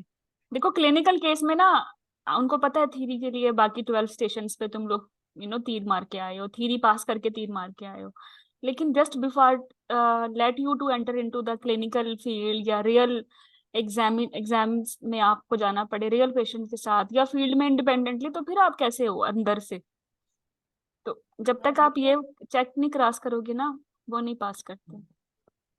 हाँ, वो मैंने वैसे ही देखा, मैंने कहा मेरा पेशेंट बैठा है। मैंने कहा सॉरी आपको, मुझे मुझे याद ही नहीं रहा आपको, आप लेट जाए कोई मसला नहीं। मैं उठ के उठी, फिर मैं फिर बैठ गई थी, नहीं नहीं मैं लेट जाती हूँ, वो फिर लेट गई खुद ही। और सोबिया, मैनेजमेंट में क्या कुछ हुआ? बस सिंपल मैनेजमेंट में मैंने मैनेजमेंट थी। मैडम यही मोटा हम्म। मोटा बताया था, मुझे लगता है कि मैंने इससे ज्यादा एक्स्ट्रा कोई नहीं बताया था, मुझे लगता है मेरे से ज्यादा शायद हम्म। बच्चों ने बताया, और मैंने मोटा मोटा जो रिस्क फैक्टर्स थे ना उसके अकॉर्डिंगली बता दिया, प्रीविया का अलग ओके, बता ग्रेट। दिया, अनीमिया का अलग बता दिया, जीडीएम का अलग बताया। और हम्म। शुरू जैसे वही explain the I will explain the diagnosis to the patient that she has been suffering, मतलब she has this condition placenta hmm. Previa, और she hmm. Will be requiring more मतलब she will be requiring the admission to the hospital, and she will be needing blood transfusions and more blood products, मतलब arrangement of the blood products, I will involve the multidisciplinary team। वो सारे जो पहले 3-4 points है ना, उसी में आप मेजर मेजर आप रिस्क फैक्टर्स को भी कवर कर जाते हैं। वो डिटेल नहीं हम्म। पूछ रहे थे कि आप शुगर कैसे कंट्रोल करेंगे, और वो सिर्फ मोटी मोटी लाइंस के आपने हर रिस्क फैक्टर को एक एक लाइन में मैनेज कर दिया, इतना ही टाइम होता है, उस वक्त बेल बज जाती है, आप एंड तक भी नहीं मेरे ख्याल हम्म। से पहुंच कर बेल बज जाती है। क्योंकि इन्वेस्टिगेशंस माँगते-माँगते, अब जैसे मैंने एक टीटा के लिए मैंने हम्म डॉपलर फ्लोज़ भी माँगे, तो जो-जो हम्म पूछ रहे मतलब जो-जो आप पूछेंगे वही बताएँगे। आपने लाइकर पूछा है तो वो बताएँगे, अदरवाइज़ अगर आपने लाइकर नहीं पूछा वो नहीं बताएँगी। प्लेसेंटा की पोज़ीशन हम्म नहीं पूछी वो नहीं बताएँगी। तो आपने हम्म। हर-हर पॉइंट बोलेंगी तो वो बताती हैं। वो यही कह अच्छा, रही होती है, बोलोगी तो मैं मैं एक और बताऊँगी, बात ऐड बोलोगी कर तो। दूं, एक और बात ऐड कर दूं, जो इन्वेस्टिगेशन आपकी गेम चेंजिंग है वो डिटेल में मांगे, जैसे अल्ट्रासाउंड है या सीबीसी में एनीमिया टाइपिंग, ठीक जी, है। जी और या मैडम, हाँ फिर जी। इवन हस्बैंड सीमन एनालिसिस भी, ताकि आपको पता हो कि कहाँ लेके चलना है, रिसर्च कराना है, रिपीट कराना है, क्या केयर करनी है, इन्फेक्शन ट्रीट करना है। बाकी जो इन्वेस्टिगेशंस हैं जो कि directly relevant to your case नहीं है, वो आप आराम से मांग सकते हैं। जैसे कि आपने बोला कि शुगर प्रोफाइल दे दें तो बस काफी है, या हाँ आपने जी। पूछ लिया कि मुझे लाइक इनॉमली का केस नहीं है तो सिर्फ इनॉमली स्कैन मांग लें, डिटेल में ना मत मांगे कि कौन कौन सी इनॉमलीज। इसी तरह वायरल मार्कर्स मांगे जा सकते हैं, बहुत डिटेल में नहीं जा सकते। हाँ, जैसे कि आपके केस में एनीमिया था, या चूंकि प्रीवियस 3 है तो प्लेसेंटा डिटेल में मांगना ये बहुत जरूरी है। तो हाँ जी, कुछ जैसे इन्वेस्टिगेशन हाँ डिटेल में जी। मांगनी होती हैं और कुछ आप एज ऐसे भी जनरली भी मांग सकते हैं, डिपेंड आपका केस क्या है और डिपेंड आपके पास जो रिमेनिंग टाइम है वो क्या है। जी मैडम, हाँ जी, ऐसे ही है। आपको जो चलो। लग रहा है कि जो मैंने डायग्नोसिस तक पहुँचना है, जिस तरह मेरे यही था माइंड में कि थीटा ना हो तो उसके अकॉर्डिंगली मैनेज हम्म करूँ। तो मैंने वो प्लेसेंटा की सारी डिटेल माँगी, mapping of the hmm placenta कि प्लेसेंटा किधर है, और डॉपलर फ्लोज़ पे एनी एक्रीटा चेंजेस। तो आप हम्म। मोटा-मोटा भी पूछ लेते हैं, आपने ज़रूरी वो सारी लाइन्स आपने बोलनी है कि इंटरफ़ेस काम हुआ हुआ है, या आप सिंपल पूछना है एनी हाँ एक्रीटा बिल्कुल, मुझे चेंजेस। समझ आ गई है और आई थिंक सो कि ऑडियंस को भी लेटर ऑन समझ आ जाएगी what we want to convey them. जी मैडम, होपफुली अगर मेरा कोई किसी को फायदा मिल जाए किसी को हाँ, नहीं नहीं, तो। बहुत अच्छा लग मैं रहा है। थैंक यू, आपने टाइम दिया और नहीं नहीं, कोई इसको बता मसला रहे हो नहीं है। इतने अच्छे से। तो Sobia, station number 1 structure discussion था पैप्समेयर। मेरा पहला स्टेशन, हाँ जी, स्ट्रक्चर डिस्कशन था, वो था patient with complaint of vomiting. नहीं नहीं, आप ये सामने देख रहे हो, आपको पीपीटी मेरी नजर आ रही है? अगर अच्छा इससे सॉरी, देख लोगे तो इजी हो जाएगा आपके लिए, कोई अच्छा मैं चीज नहीं मिस नहीं देख रही होगी। थी, sorry. Picture of pap smear showing severe dyskaryosis, नहीं मैडम, ये मेरा स्टेशन नहीं था। ये पै- 19 अक्टूबर का नहीं था? नहीं, ओके। अच्छा, पेरिनियल टीयर बिकॉज था? पैप्समियर नहीं आया। अच्छा, फिर मुझे प्रीनियल लगता है टीयर रिपेयर था जी। था ये। ओके, तो ये फिर ये वाला था, कैसे? इस पे ये था, पिक्चर बहुत गंदी लगाई हुई थी इन्होंने हम्म उसकी टीयर की, ब्लैक हम्म, एंड वाइट थी, अब कुछ समझ नहीं आ रहा था मुझे, तो ये था कि पेपर सीधा पड़ा है कि उल्टा। तो मैंने अच्छा। पहले देखा कि पेपर जो है ना ये फिर मैंने पेपर वो उठाया, फिर वो डैश था, मैंने कहा इसका मतलब ये हम्म सीधा ही है। फिर कहते हैं हम्म आइडेंटिफाई द स्ट्रक्चर्स, तो वो फिर मुझे हम्म थोड़ा सा यूरेथ्रल मीटस पता चल रहा था, फिर मैंने उसके अकॉर्डिंगली बताती की, तो कहते हैं हाँ जी ठीक है, ठीक है, ठीक है। तो वो हम्म कहती ये क्या है? मैंने कहा ये दिस इज़ द एपिज़ियोटमी, हम्म मीडियोलैटरल एपिज़ियोटमी, और कहती ये क्या है? वो दूसरी तरफ पूरा हम्म टीयर था, नीचे हम्म एनएस तक जा रहा था, और वो इतनी गंदी पिक्चर थी, बिल्कुल नहीं पता चल रहा था। तो मैंने कहा this is the extension of the tear hmm reaching up to the anal mucosa. तो कहती क्या हम्म हुआ फिर? मैंने कहा सच पेरिनियल टीयर। कहती कोई डिग्री भी होती है कि नहीं? मैंने कहा जी मैडम ये 4 4 डिग्री टीयर। तो उसके हम्म बाद उन्होंने ना सारा जो उनके पास मॉडल्स थे, मॉडल्स बहुत अच्छे पड़े हुए थे वहाँ पे। तो हम्म उन्होंने कहा let's start doing the repair.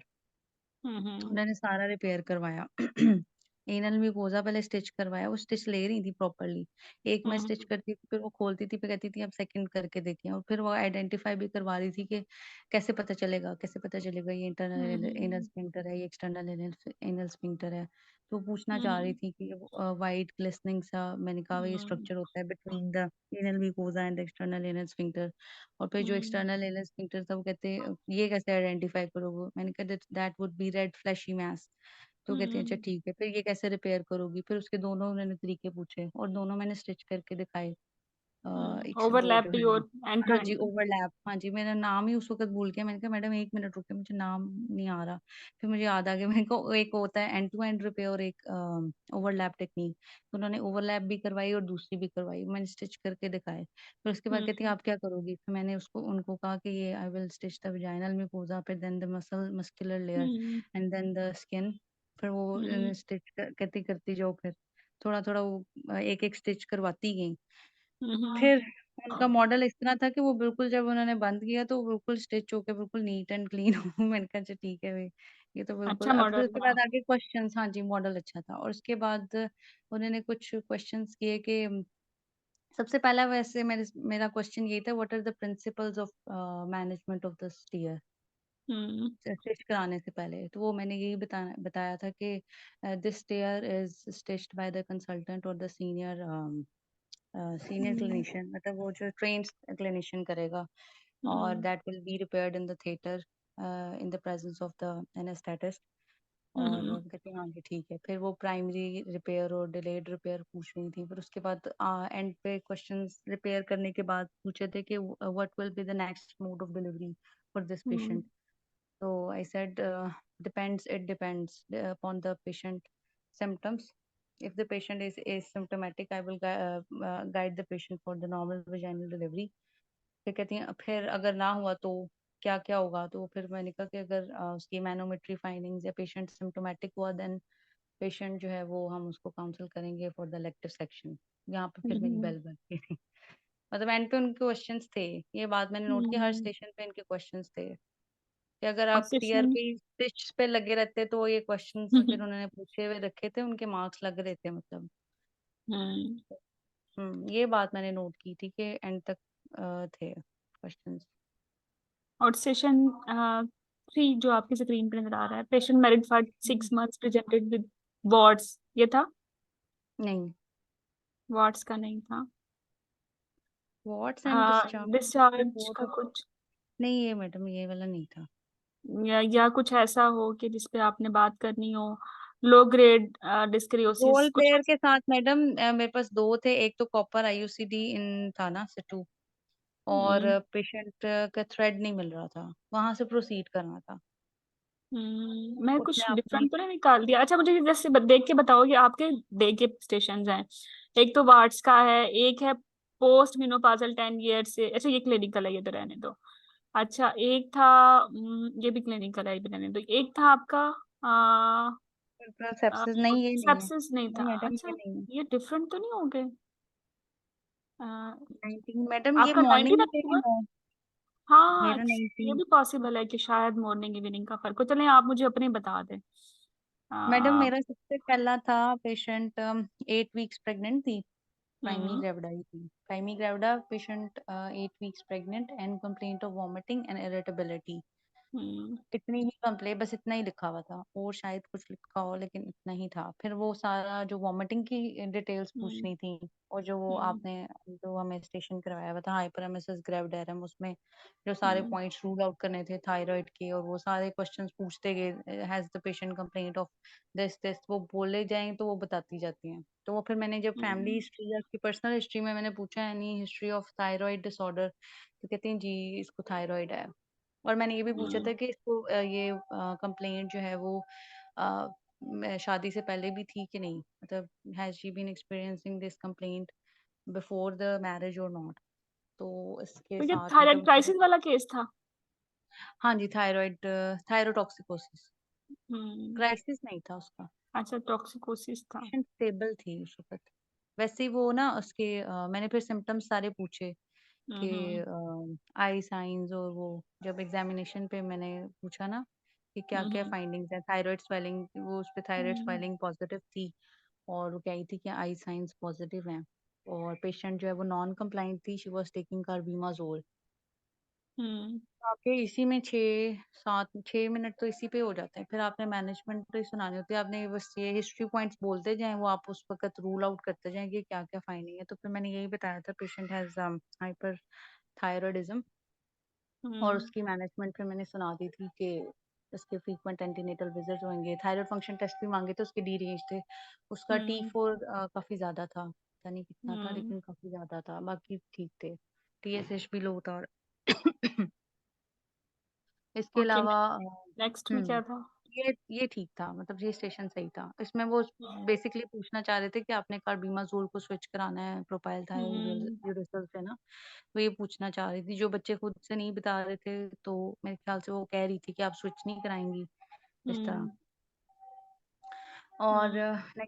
Session मेरा रोल प्लेयर के साथ कॉपर मुझे आईयूसीडी लगता है ये इंसिडेंट। 20th के साथ मिस हुए हैं, ये होगा ना 15 weeks pregnant, Nazia vomiting, hidden point ये था कि नाजिया बिफोर प्रेगनेंसी, है ना, ये हाँ वाले हैं। जी, ये वाला है। ओके, चलो ये हो गया। फिर था कि यूरिटर इंजरी पे था कोई स्टेशन? Complaint of fever. जी मैडम, वो फिर यूरिटारिक इंजरी होगा, ये वाला मेरा स्टेशन अच्छा नहीं हुआ था। अच्छा, हाँ क्यों, जी, डिटेल यही वाला। बता दें इसकी। इस पे मैडम मुझे मेरा डायग्नोसिस नहीं बन रहा था, क्योंकि इस पे सिर्फ एक पेपर पे लिखा हुआ था हिस्ट्री। मतलब उन्होंने जो भी मांग रहे थे ना वो बोल नहीं रही थी। मैंने कहा कुछ तो बताएं मैडम।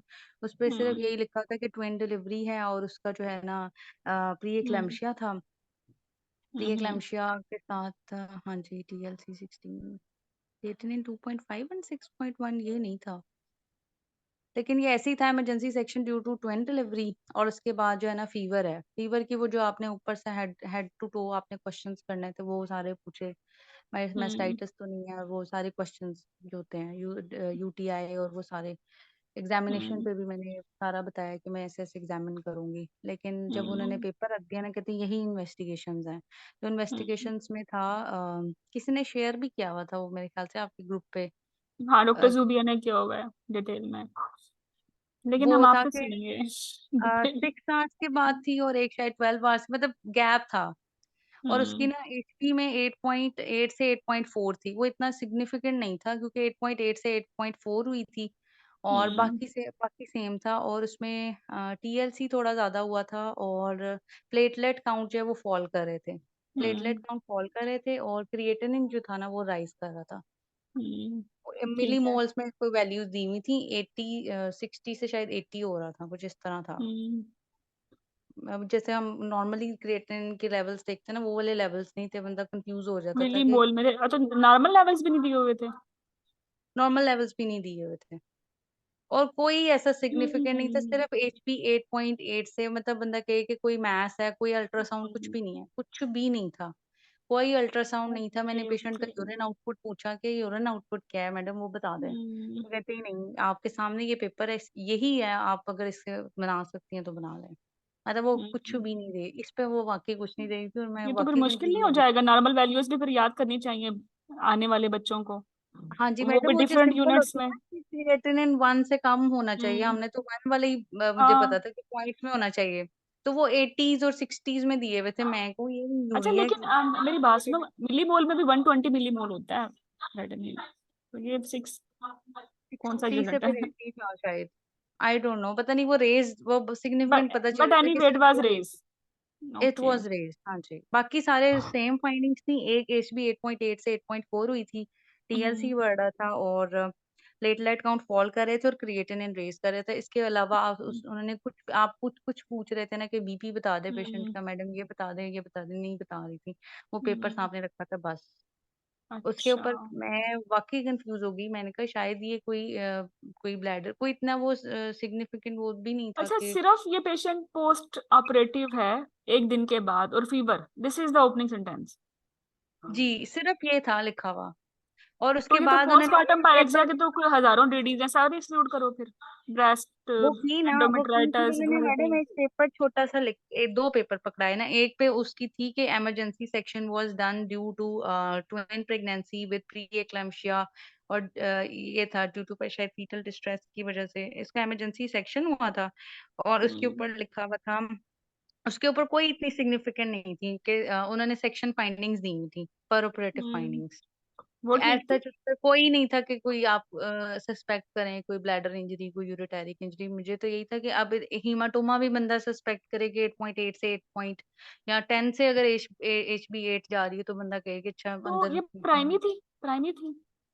नहीं मैडम, इतनी डिटेल नहीं आता। लेकिन देखो ना, ऑपरेटिव अगर कोई प्रॉब्लम है, यूरेटर अगर इंजरी हो रही है, तो कोई हड्डियां हो, कोई प्रीवियस स्कार हो। कोई ऐसा कुछ भी नहीं था, ऐसा कुछ नहीं था, यही तो मैं बता रही हूँ। ऐसा कुछ भी नहीं था कि बंदा कहे कि यार ये सस्पेक्ट करे आप तो इंजरी। फिर क्या केस और मैंने बनता है? यूरिन आउटपुट मैंने CCA मैंने फिर हेल्प बना के उसके हेल्प तो नहीं मैनेजमेंट। बनता फीवर में, और मैडम हेल्प with- नहीं है, मैंने बनाया, मैं अच्छा, आपको बता अच्छा। रही हूँ। खराब हो गया था ये आपका, लेकिन कोई ये बात मेरा नहीं, खराब चूंकि हो गया। आपके बाकी केसेस अच्छे हैं तो ये कंपनसेट हो गया होगा, है ना। मैडम इसका मुझे वाकई नहीं पता कि ये क्या था लेकिन अगर क्योंकि क्रेटिनिन ज्यादा हो रहा है तो फिर डीडीज क्या बनती है, हम उसी पे बना लेंगे। सिर्फ उसके क्रेटिनिन प्लेटलेट ज्यादा, फॉल कर रहे थे अच्छा प्लेटलेट भी फॉल सिग्निफिकेंटली। कर रहे हैं, okay okay, platelet no no fall no. कर रहे थे ना मैडम। और बीपी इन्होंने नहीं दिया।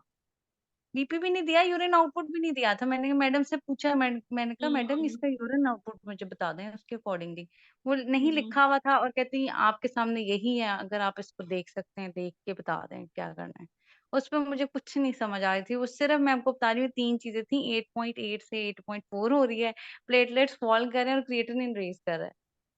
इस पे मुझे तो यही समझ आया। मैंने कहा अब ये प्री एक्लेम्पशिया भी था, हिस्ट्री ऑफ प्री एक्लेम्पशिया है। ये इसको हिस्ट्री ऑफ तो प्रीक्लम्सिया। जी, वो लिखा तो हुआ था ना, twin pregnancy with history of pre तो एक्लेम्पशिया। फिर और क्या होगा तो फिर तो मैं हेल्प या प्रीक्लम्सिया की कॉम्प्लिकेशन है ना, व्हाट फिर एल्स।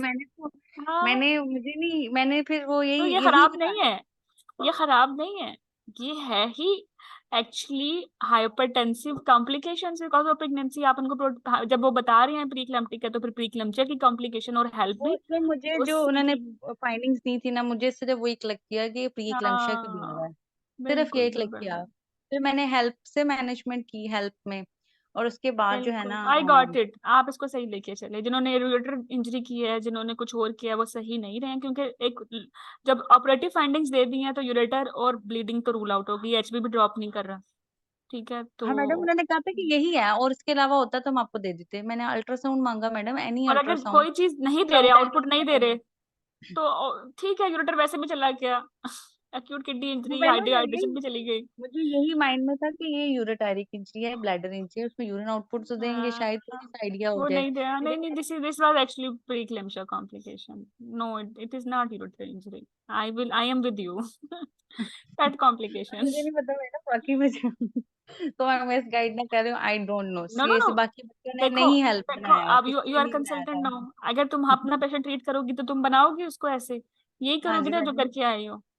तो इसलिए तो मैंने कंसल्टेंट हो आज, ऐसे ही करना है जो दुनिया का है। Don't take it until unless आपको obvious clear sign symptom investigation नहीं मिलती। ठीक है, तो क्लिनिकली ये प्रीक्लेम्पशिया की कॉम्प्लिकेशन है। मैडम तो फिर आप वो उन्होंने इसको हाँ जी, मैनेजमेंट में मैंने यही बताया था कि I will manage this patient conservatively, उसको मैं ऑब्जर्व करूंगी। और पेशेंट्स के मल्टी प्लेटलेट्स फॉल सिबिल कर टीम रहे आ हैं, मैं उसको जाएगी, ठीक एफएफपी, हो हाँ जी गया। मैंने सारा वो बता के ना, तो मैंने एफएफपी लगवा दिए थे इसको एफएफपी के बाद जब मैंने वो थोड़ा सा बोला, फिर उसके नहीं, बाद ऐसा मैंने पे ये क्यों भी लगवाए, प्लेटलेट ठीक करने के लिए एक मैंने सेकंड ठीक। मैंने कहा कहीं डीआईसी में ना जा रही हो, मल्टी ऑर्गन फेलियर, तो तो मैंने डीआईसी के लिए एफएफपी इन्वेस्टिगेशन आपको क्या मांगनी थी, डी पेपरिन डाइमर्स मांगे थे फेब्रिनोजिन मांगने थे, डी फिब्रिनोजेन, डाइमर हाँ नहीं जी। करवाते, परफ्यूरियम में तो बहुत हाँ ज्यादा वैसे ही फिब्रिनोजेन, आते हैं। हाँ जी सॉरी, हाँ फिब्रिनोजेन मांग। क्लॉटिंग प्रोफाइल मैं वही बता रही हूँ कि वो माइंड में गया ही नहीं, क्योंकि वो कह रही नहीं, थी कि ट्रीटमेंट यही कंजर्वेटिव है, investigate-। ट्रीटमेंट कंजर्वेटिव ही है, करना सिम्टोमेटिक है। फीवर के लिए फीवर देख लेंगे, हाँ प्लेटलेट अगर मैडम मैंने थ्रेशोल्ड से कम आते हैं तब क्लॉटिंग ट्रांसफ्यूज कर देंगे। क्रेटिनिन के साथ सीरम इलेक्ट्रोलाइट्स पोटेशियम देख लेंगे, अगर डायलिसिस में बात जाती है तो ठीक है, वरना इसको ऑब्जर्व करेंगे। सीरम एंड इलेक्ट्रोलाइट्स भी दिए हुए थे, वो सारे कुछ दिया हुआ था। ये जो एक्स्ट्रा मेरे माइंड में जा रहा था बातें, जो आप कह रही है ना कि अच्छा ये मांग लेते अच्छा, लेकिन वो कह इलेक्ट्रोलाइट्स रही सही थी थे, कि पर हाँ ओके। जी वो ठीक थे, वो ठीक थे। तो बस कंजर्वेटिव केयर है, हाँ यू जी डिड मैडम, वो राइट। यही मेरे माइंड में था कि मैं पूछूं, ये भी पूछूं, मेरे माइंड में बहुत सारे क्वेश्चन थे, बट द एग्जामिनर वो सेइंग कि दिस इज द पेपर, आप ये देखें और उसके बाद आप मतलब करें। वो नहीं बता रही थी, मैं यही तो बता रही हूँ, वो इसके हम्म ऊपर कुछ बता ही नहीं रही थी। मतलब मेरे पास बहुत सारे हम्म और थे कि मैं क्या पूछूं क्या मांगू। फिर मैं हम्म। वहीं चुप कर गई। फिर मैंने चुप करके हेल्प सुनाना चल, शुरू कर दिया। तो हेल्प अच्छा की किया ना मैनेजमेंट मैंने कर हो गई। पेरिनियल टेयर हो गया, चलो अब हम आते हैं इस पे, ये कोई स्टेशन था एक second. Grav 32, gravida 6 para 4 four alive previous, तो हो गया आपका हाँ जी प्लेसेंटा ये प्रीवियस थी। टाइप। ओके। अच्छा, फिर ये था कि 35 नली पैरस, ये भी हो गया आपका। हाँ जी ये था। अच्छा, फिर रिसर्च सिनेरियो था, लॉन्ग सिनेरियो विद रिजल्ट्स हाँ ऑफ ये बहुत बुरा 75। था। ओहो, ये बहुत गंदा स्टेशन था मैडम। एक तो हमने रिसर्च में अप्रेजल पढ़ा था, या रिसर्च हम्म लिखनी कैसे होती है वो आपने बताया हुआ था पॉइंट्स। जो हम्म। जो पी कॉर्ड स्ट्रक्चर और जो भी था वो हमने वो याद किया हुआ था वैसे रिसर्च। तो वो तो उन्होंने तो रिसर्च पे ये रखा हुआ था कि वो पी वैल्यूज और वो लिखी हुई थी, और कहती थी अच्छा। आप बताएं कि ये क्या है। वो हम्म। रिजल्ट पूछ रहे थे रिसर्चर्स के कि इसका हम्म। आउटकम जो है वो प्री एक्लेम्पशिया में हमने एस्पिरिन स्टार्ट करा है। सबसे पहले तो वो एक सिनेरियो दिया हुआ था लॉन्ग सा, तो उस पे हम्म। ना कहती इसका जो है ना मुझे टाइटल तो बना के दिखाओ रिसर्च का। हम्म। तो मैंने वो टूटा अच्छा। फूटा सा उसको उनको सुनाया। मैंने कहा मैं अपना हम्म। ये टॉपिक रखूंगी। कहती इसको थोड़ा इम्प्रूव कर सकती हो। मैंने कहा हाँ जी। मैंने दोबारा बताया, कहते हैं अच्छा चलो ठीक है। फिर उसके बाद वो उन्होंने आउटकम्स रखे हुए थे। एक हम्म। मैटरनल था और एक नियोनेटल आउटकम वाला था शायद। दो पेपर्स थे और उस पे जो है ना कॉलम्स बने हुए थे और एक पे जो है ना जैसे आउटकम ऑफ क्या था, मुझे बिल्कुल याद नहीं आ रहा। इस पे लिखा मैं कहीं नहीं, इस पे नहीं है। मतलब एस्पिरिन से क्या क्या आप रिड्यूस कर लेंगे ना, यूज कर, मतलब प्री एक्लेम्पशिया से जो रिस्क है प्री एक्लेम्पशिया के वो कैसे मतलब कम होंगे। तो उसमें इन्होंने एक वैल्यूज लिखी हुई थी और आके ब्रैकेट में था। तो वो पूछना चाह रहे हम्म। थे ये वैल्यूज क्या लिखी हुई हैं, ये पर्सन्स है, नंबर ऑफ पर्सन्स हैं और ये परसेंटेजेस हैं, वो ये पूछना चाह रही हम्म। थी। वो मैंने फिर टूटे फूटे बता दिए। कितने अच्छे, चलो ठीक है ये ठीक है। नहीं, मुझे कुछ फिर समझ वो नहीं आया वैसे, ये तो बड़ा मुश्किल लग रहा है सुनने में भी। एक लॉन्ग मैडम सिनेरियो दिया खाली हुआ था। वैल्यूज वैल्यूज दी हुई थी, ऊपर कॉलम बना हुआ था, ऊपर ना नंबर ऑफ पर्सन्स थे कि जो पेशेंट को हमने सिलेक्शन की ना।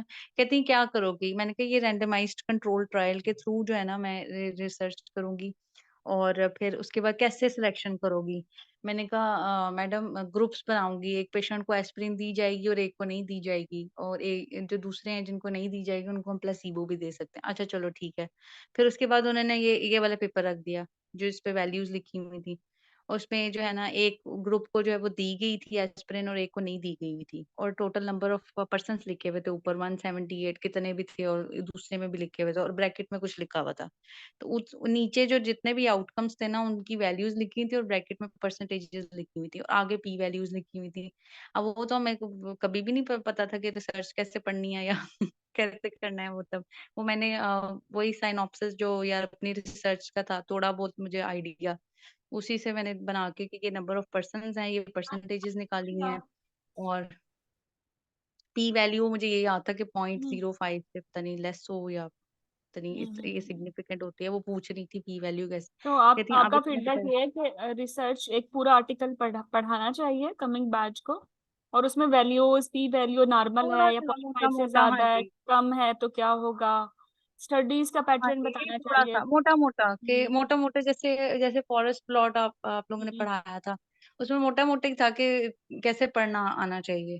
तो उसमें जैसे रिजल्ट्स को कैसे पढ़ना है, तो इसमें हम्म। भी रिसर्च पे भी रिजल्ट्स को कैसे पढ़ना आना चाहिए कि पी तो वैल्यू इसमें मुझे लगता दोनों है की। इसमें एक रिसर्च आर्टिकल नहीं था, उन्होंने आपको कंपैरेटिव 2 आर्टिकल दिए हैं, ऐसा था या एक ही आर्टिकल था? एक ही आर्टिकल था, एक टॉपिक था मैडम। वो हमने ही खुद, वो कहती हैं आप कैसे बनाएंगी अपनी रिसर्च, वो हमसे पूछना चाह रही थी। पहले वो पूछ अच्छा। रही थी क्या क्या करेंगी, हाँ जी आप कौन सा सिलेक्शन करेंगी, ग्रुप कैसे सिलेक्ट करेंगी। ओके ओके, अब मुझे देर से थोड़ी समझ आई है, बट ऐसे समझ आई है कि आपको मुझे उन्होंने तो ये कहा था समझाना इस नहीं आ टॉपिक पे ना रहा। कि एस्पिरिन के इफेक्ट हैं प्रीक्लम्शिया पे, इस पे आपने रिसर्च करनी है, तो how you will start from ABC। हाँ जी, तो शुरू आपने से बोला पूरा ऐसे ऐसे चैप्टर करूंगी, तो बनवाया फिर ना। उन्होंने आपको आहिस्ता आहिस्ता इंफॉर्मेशन दी कि चलो ठीक है, तो ये हाँ ऐसे जी, हो चुका है। तो ये उन्होंने एक केस लिया, ग्रुप एक कंट्रोल लिया, तो उन्होंने इनको कंपेयर किया, तो इसमें इनकी पी वैल्यू ये आई, तो आप हाँ इसको जी, कैसे लेती हो, हाँ जी। आप अब इसका इसका बताओ। आउटकम क्या है ये पूछ रही थी। आउटकम। तो वो फिर मुझे इतना ओके। ज्यादा अच्छा नहीं आ रहा था, फिर मैंने कहा था हाँ जी इसका एस्पिरिन का इफेक्ट है इस हम्म। पेशेंट्स पे ना, मतलब मैंने एंड पे यही कहा था कि इफेक्ट है, होता है। वो तो होता है।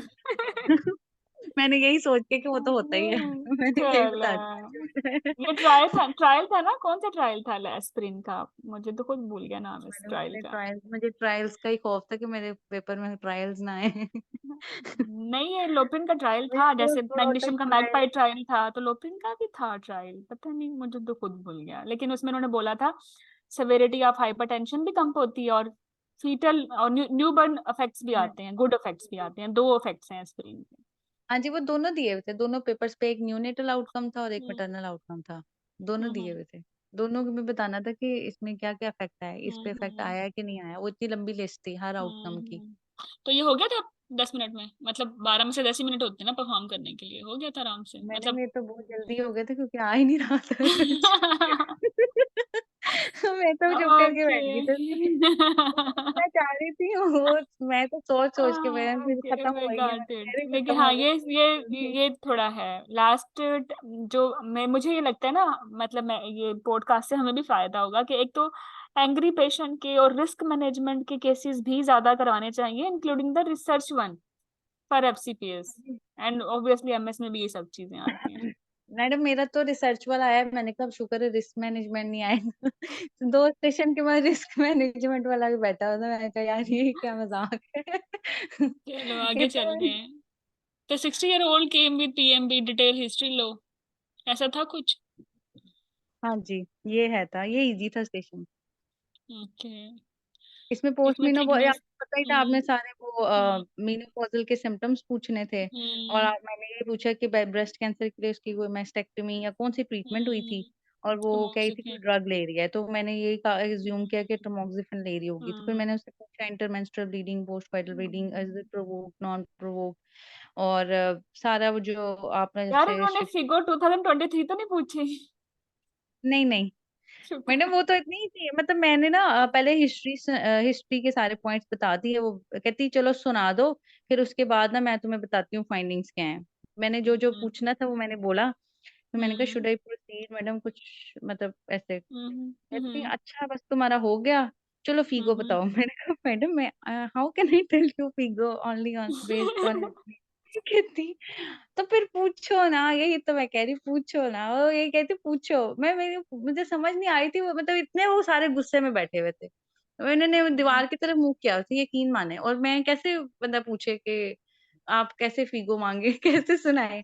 तो मैं तो बोली कि मैंने तुमने वही इन्वेस्टिगेशन। मांगी जो जिसपे थ्योरी दी थी ना, मतलब 2021 वाली फिगो? हाँ जी, मैंने वही अच्छा सुनाई थी। गया। ठीक है, क्योंकि 23 वाली तो इन ह्यूमन है। उसको वो याद। तो शुक्र है वो हमारे एग्जाम में नहीं आई, वो शुक्र है अल्हम्दुलिल्लाह बच गए लेकिन हम। आने वाला को करवानी पड़ेगी ना, क्योंकि अब तो पूछ रहे हैं।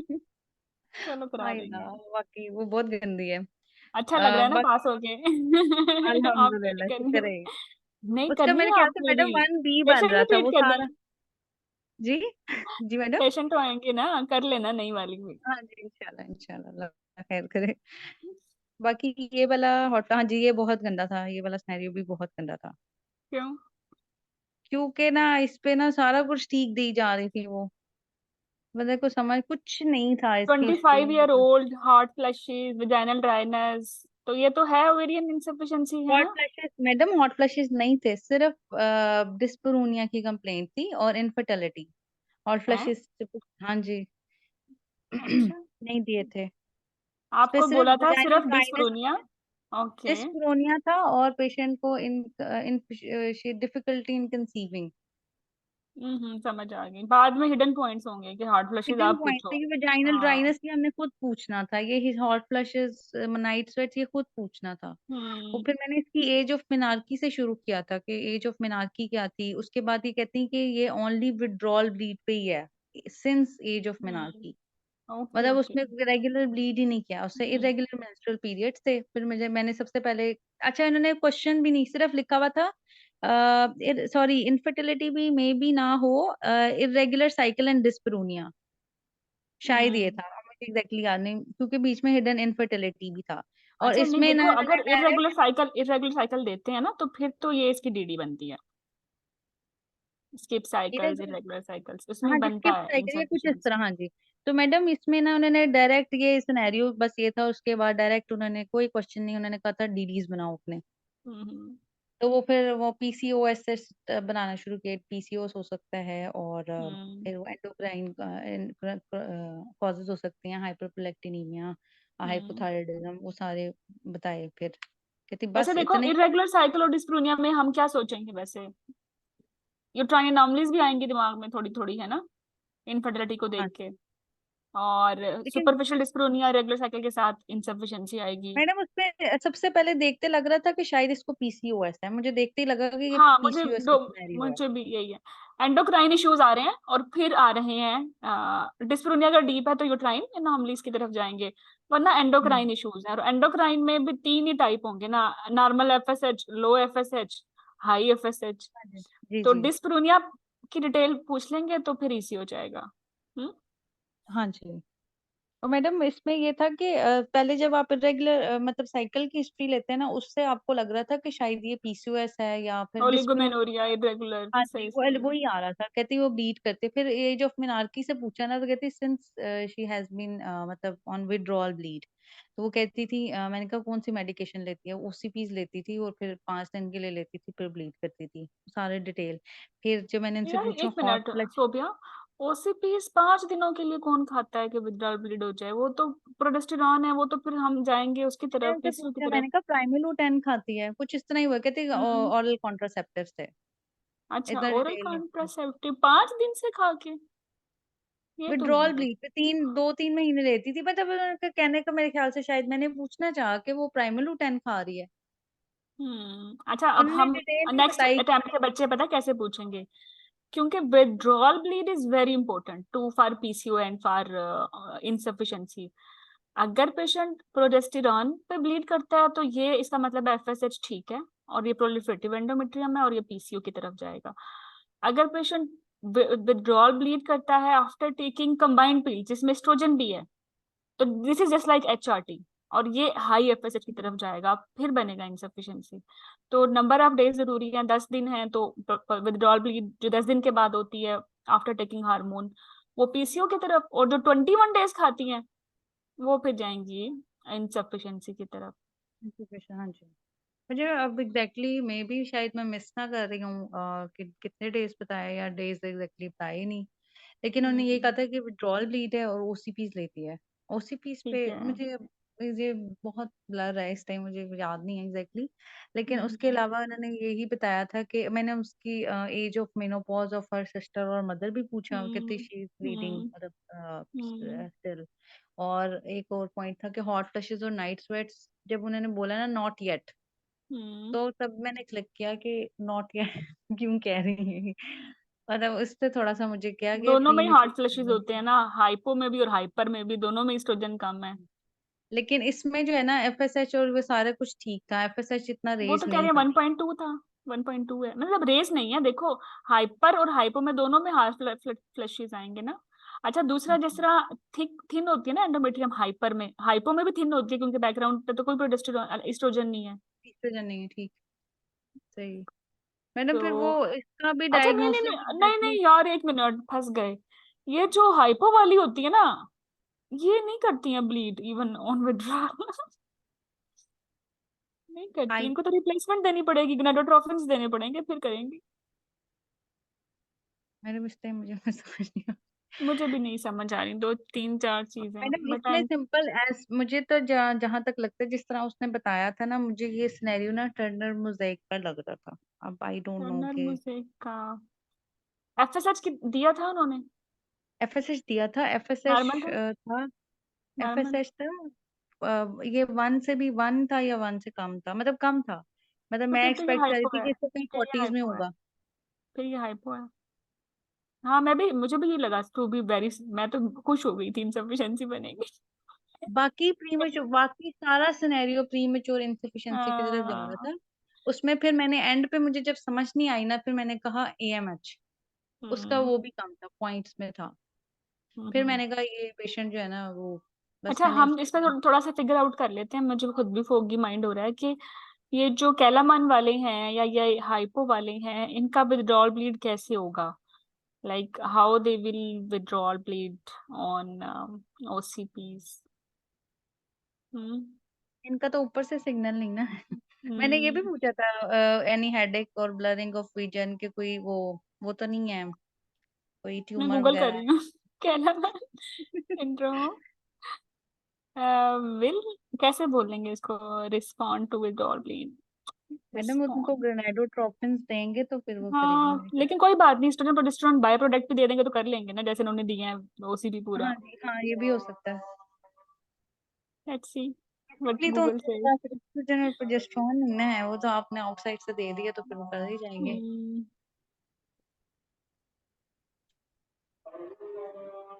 वो कहते हैं विथड्रॉल ब्लीड कर लेते हैं, अगर नहीं करेंगे तो फिर आप जाएंगे एशरमैनी आउटफ्लो पे। मतलब अगर आप रिप्लेसमेंट दे देते हैं एस्ट्रोजन के फॉर्म पे डायरेक्टली, या गोनाडोट्रोफिन ऊपर से दे दें एफएसएच, तो दिस इज अ रिप्लेसमेंट। चलो लेट्स सी। मैडम वो एक्चुअली बाकी सारे सिनेरियोस रूल आउट किए थे हिस्ट्री में ना, मतलब any history hmm of DNC, any history of surgery, any, मतलब हम्म सारा पूछा था। उसमें कुछ भी नहीं जा रहा था, कोई पॉइंट ऐसा नहीं था। पेशेंट का वेट भी ठीक था। कोई बात नहीं, बंदा देखो कहता है जब वो खुद से एफएसएच दे रहे हैं लेस देन 1, तो हम तो इजी हैं हाइपोनेगेटिव बोलने में, तो ये तो पास हो जाएगा आराम से। उन्होंने कौन सा छुपाया है हमसे। ठीक है, जी। होगा। लो लो एफएसएच में भी लो एस्ट्राडाइयोल होता है, हाई एफएसएच में भी, दोनों में मोटे सिम्टम्स आते हैं, दोनों में ऑस्टियोपोरोसिस होता है, दोनों में इनफर्टिलिटी होती है, दोनों में रेगुलर साइकिल होते हैं, दोनों में डिस्पैरिया होता है, वो भी सुपरफिशियल।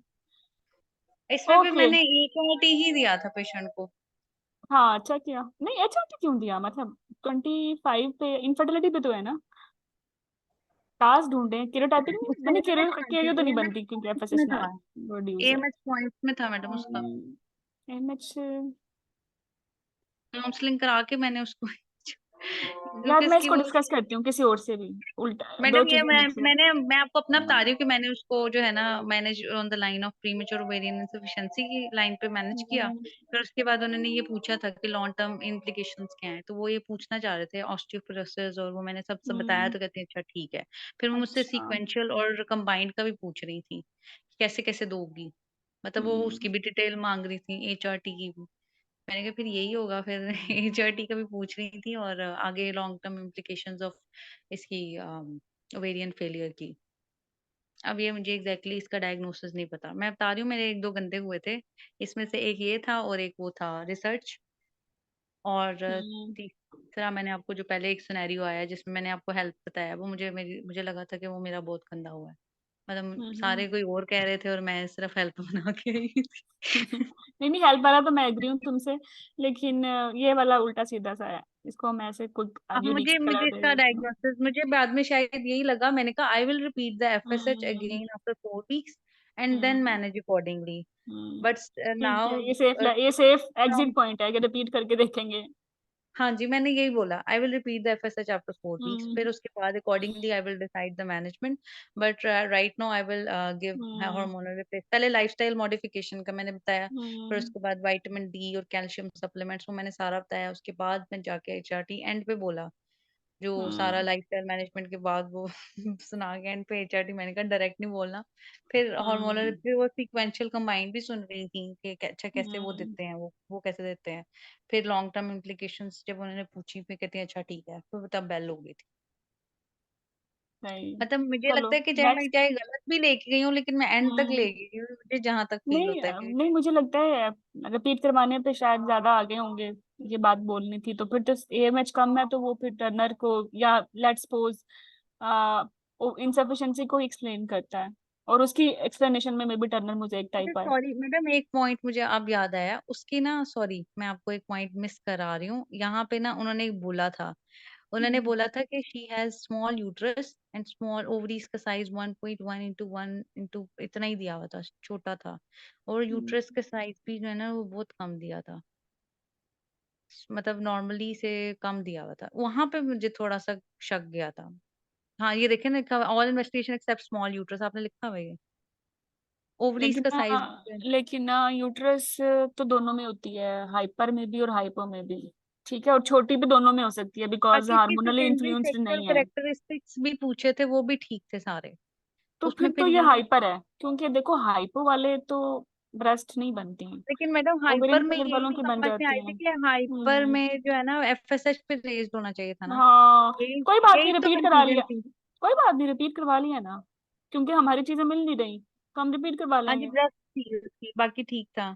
और एचआरटी यही भी मुझे इसी में स्मॉल देंगे ना। यूट्रस पे थोड़ा सा लगा था कि शायद ये वो ना हो, टनल एचआरटी की सारी मोजेक। डिस्कशन हुई है, तो इट्स मीन इसी का ही केस था, ओवेरियन हाँ जी, फेलियर। और फिर आगे से भी उन्होंने पूछा था long term implications of ovarian insufficiency, मतलब इसके लॉन्ग टर्म क्या होंगे। बस मुझे लगता है ये इनका अपना टाइपिंग एरर है सीपीएसपी का, क्योंकि मुझे तो खुद, मतलब मैंने कभी नहीं मुझे देखी मुझे है बाकी ऐसी FSH पे, प्रेजेंटेशन। हाँ मैंने फिर यही बोला था कि सेफ साइड पे सबसे पहले आई will repeat hmm the FSH after 4 weeks।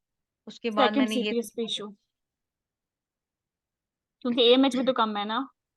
अब देखो ओवरी क्यों फेल होगी, देखो हाइपोगोनाडोट्रोपिक हाइपोगोनाडिज्म में हाइपोथैलेमस फेल होता है या पिट्यूटरी फेल होती है, ओवरी हम्म। क्यों फेल हो रही है, वाई एएमएच लो, वो तो फिर इसी में होगा ना। AMH लो था, हाँ ओवरी जी, के अपने AMH का ओवेरियन फेलियर में ही होगा ये मैच लो। मैंने उसका वो नहीं बताया IVF का, क्योंकि वो मैं सोच रही थी कि क्या करूं इसका भी, इनफर्टिलिटी का भी, लेकिन मैंने ये इस वजह से नहीं बोला, AMH की वजह से। AMH <1 पे IVF रिस्की होता है, सही किया। चलो लास्ट रह गया अब, LSVDs, पैरा 3, इंजर्शन 6 months हाँ बैक, जी, ये वाला था, IUCD। ये ठीक था। उन इसमें था इंट्रा यूट्राइन, हाँ जी, इसमें फीटल कार्डियक एक्टिविटी भी पॉजिटिव थी। हम्म 8 वीक्स था शायद ना।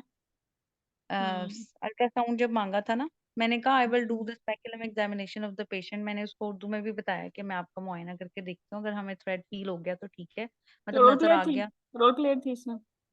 रोल प्लेयर था ये, with role hmm player, role player बिठाई थी, तो वो यही पूछ रहे थे। फिर मैंने उससे पूछा कि पहले कौन से कॉन्ट्रासेप्शन यूज करी थी आपने, IUCD कब रखवाई थी, उसके बाद उनको प्रॉपर फॉलो अप करवाया था, आप गई थी चेक करवाने, थ्रेड फील कितनी देर बाद करती थी। तो कहती हाँ मैंने फील किया, और फिर मैंने लास्ट मेंस्ट्रुअल पीरियड्स पूछे, वही सारा तो इजीली पहुंच गए थे आप। फिर मैंने कहा I will like to go for the examination. फिर उसके हम्म बाद कहती द थ्रेड इज इनसाइड, मतलब वो है सर्विक्स के अंदर नजर आ रहा है, हम्म पता नहीं, हाँ, कुछ इस तरह था। फिर मैंने कहा अल्ट्रासाउंड भी मैंने करना, UPT पॉजिटिव, UPT भी पूछा, फिर इसके बाद मैंने अल्ट्रासाउंड मांगा, तो उन्होंने कहा कि फीटल कार्डियक एक्टिविटी पॉजिटिव है, 8 वीक्स है उसका। शी फिर वांट टू मैंने कंटिन्यू दिस उसको, प्रेगनेंसी। मैडम मैंने कहती मैंने अब मैं क्या करूं, मैं तो बच्चा ही नहीं चाह रही थी, वो यही तो वो यही रोला डाल रही थी कि मेरा बच्चा हो गया, अब मैं क्या करूं, मैंने नहीं रखना, कुछ इस तरह। तो फिर मैंने उसके हस्बैंड को इन्वॉल्व करके साथ, मैंने कहा ये हम्म आपका और आपके हस्बैंड का शेयर्ड डिसीजन होगा, जैसे हम्म आप लोग कहेंगे हम वैसे मतलब आपके साथ ही देंगे। तो लेकिन हम्म हमारे मतलब जैसे कि आपकी ये प्रेगनेंसी बिल्कुल ठीक है, हमारा मशवरा यही होगा कि आप आगे चलाएं, हम आपको मुआयना करते रहेंगे, बार बार बुलाते रहेंगे। उस पर फिर वो लॉन्ग टर्म पूछ रही थी कि इससे वो होता है, कोई अनोमली होती है IUCD अगर अंदर रह जाए। हम्म। तो वो आई वाज मुझे वो थोड़ा कंफ्यूज हो गया था, कि मुझे याद नहीं आ रहा था कि एग्जैक्टली होती है कि नहीं। मैंने कहा हाँ जी, मसले मसाइल हो सकते हैं, आपके मिसकैरेज वगैरह हो सकता है, सारा स्पॉन्टेनियस वही मिसकैरेज, सेप्टिक स्पॉन्टेनियस, हाँ मिसकैरेजेस, जी हाँ ब्लीडिंग ये और इश्यूज आ सकते हैं। और बाकी वो मैंने ये कहा था कि रिमूव करेंगे और उसके बाद हम आपका रेगुलर विजिट्स पे बुलाएंगे। हाँ रिमूव तो करनी है, चाहे तूने कंटिन्यू रखनी है या नहीं रखनी, रखे फिर निकालेंगे वो ये भाई, कह रही यानी थी कि मीन चाहे मेरी एक ट्यूब टॉपिक को में तो, निकालने जरूर होती है ये। हाँ जी, वो ये कह रही थी मेरी ट्यूब में तो नहीं हमल हो गया डॉक्टर, तो मैंने कहा हाँ नहीं, आपके अल्ट्रासाउंड के मुताबिक आपका बच्चेदानी में ही हमल है, तो इसमें बेहतर हम्म यही है कि आपको जो है वो निकाल दी जाए। कहते अगर हम हमल ना ही करना चाहे, तो मैंने कहा ये आप अपने हस्बैंड से मशवरा कर लें, आपका उसका मुझे लगता है यहाँ आपका और आपको ये ऐड उनका करना चाहिए वो शेयर। परसेंटेज के, इतने परसेंट में फेलियर भी आई यूसीडी के बाद ना, प्रेगनेंसी में कितने हाँ जी, 0.2 है मैंने वो। बताया था, मैंने, हाँ जी, मैंने उनको बताया था। मैंने कहा आपको जैसे कि आपने रखवाया है, आपको बताया गया होगा कि इसके फायदे और नुकसानात, और ये भी बताया होगा कि निकल भी जाती है और इसके ये नुकसानात हो सकते हैं। 100% तो इफेक्टिव एग्जैक्टली। नहीं है ना, तो हाँ ये जी, पॉइंट मैंने टू कहती परसेंट हाँ जी, हाँ होता जी, है, आप और ये ट्रस्ट आप हो। में ही हुआ है ऐसे ना। तो इट्स अप टू यू, हाँ कंटिन्यू जी, करती है तो मैंने कहा ये अच्छी बात है। सोच के साथ नहीं होता आपके, खुदा, मैंने उनको बताया, मैंने कहा सोच के साथ आप वो मरीज हैं जिनके साथ ये अब हो चुका है, तो आप परेशान नहीं हम्म हो, मतलब इसका थोड़ा सा मैंने ना एग्जैक्टली परसेंटेज नहीं बताई थी, टू बी ऑनेस्ट। हम्म नहीं बताई थी, उस वक्त याद नहीं रहती, तो वो वैसे हम्म। भी इतना टेंशन होती है, बाकी नहीं मुझे समझ लगता आ है रहा था इसका वो थीम यही होगा कि जब रोल प्लेयर आपको इन्वॉल्व करेगी कि मुझे प्रेगनेंसी नहीं चाहिए, तो फिर आपने उसको देना है decision power. It's up to हाँ हर, शी जी, वांट टू टर्मिनेट और कंटिन्यू। हाँ जी, ठीक ये है, है और वी ये आर विद हर। और हाँ दूसरी जी, बात ये है मैडम कि हमने उसे बताना है कि हाँ इसको रिमूव कर देंगे। हाँ जी और मैडम, ये पहले भी आया था शायद 17th को भी इस तरह का आया था, उसमें भी वो लेप्रोस्कोपिक स्टेरिलाइजेशन फेलियर था। वो रिस्क मैनेजमेंट पे था, क्योंकि उन्होंने लेप्रोस्कोपी में काउंसल नहीं किया था कि कितने परसेंट हो सकता है, और वो लेप्रोस्कोपी जब कर रहे थे ना, उससे पहले उनका उपसी हो चुका था, तो उन्होंने इस चीज की हाँ भी जी, वो हिस्ट्री नहीं उन्होंने ली। UPT किए बगैर किया था। हाँ मैडम उसमें भी बिल्कुल। मेरी फ्रेंड ने, मेरी फ्रेंड भी उस दिन उनका क्लियर हो गया था अल्हम्दुलिल्लाह, उन्होंने भी हम्म यही बताया था कि मैंने ये शेयर डिसीजन ही कराया था। जब हम्म। मैंने डिस्कस किया था ना, वो यही कही थी मैंने बॉट कराना है, तो वही कही थी ठीक कि है। हम मतलब हमने पेशेंट को आगे रखा। तो उस हम्म। हिसाब से ये नहीं उसके ऊपर वो नहीं किया कि आपके ये होना ही चाहिए, ये थोपा नहीं उसके और ऊपर अपनी दूसरा, management. If you have religious concern, आप डॉक्टर के अपने रिलीजियस कंसर्न है कि हम्म, अलाइव हेल्दी बच्चों को टर्मिनेट नहीं करना, तो वो एक पेशेंट से ये नहीं कह सकता कि टर्मिनेशन हो नहीं सकती, हाँ जी, तो वो उसको हाँ रेफर जी, करेगा कोलीग की तरफ, जहाँ पे वो जिसके जो रिलीजियस करते थे, बिलीफ में हाँ स्ट्राइक ना हो। जी जी, हम्म। वो ऐसे ही था। फिर वो उन्होंने भी मुझे मतलब जब बताया था तो मेरे माइंड में वही था कि हस्बैंड को इन्वॉल्व करा के शेयर डिसीजन करा के कहते हैं, हम मैंने यही बताया कि जो आपका मशवरा होगा हम उसकी रिस्पेक्ट करेंगे और उसके हिसाब से चलेंगे। लेकिन हाँ मतलब वैसे आपकी प्रेगनेंसी ठीक है तो बेहतर ये है कि आप आगे चला लें, लेकिन आप जैसे पहले मशवरा कर लें फिर उसके बाद आ जाए। फिर मैंने लीफलेट्स भी दिए थे, मैंने कहा था ये मेरा नंबर है, आप राब्ता करें, अगर आप अभी आना चाहते हैं दोबारा रिमूव करवाने तो अभी आप एडमिट हो जाए, नहीं तो आप फिर ये नंबर है, आप जैसे कंफर्टेबल फील हो मतलब करेंगी तो फिर आप आ जाइएगा, इस इसकी तरह। तो, एंड इसका जो आईयूसीडी है वो सर्विक्स में थी या धागा सर्विक्स में था, मतलब मैं समझ नहीं सर्विक्स में समझी।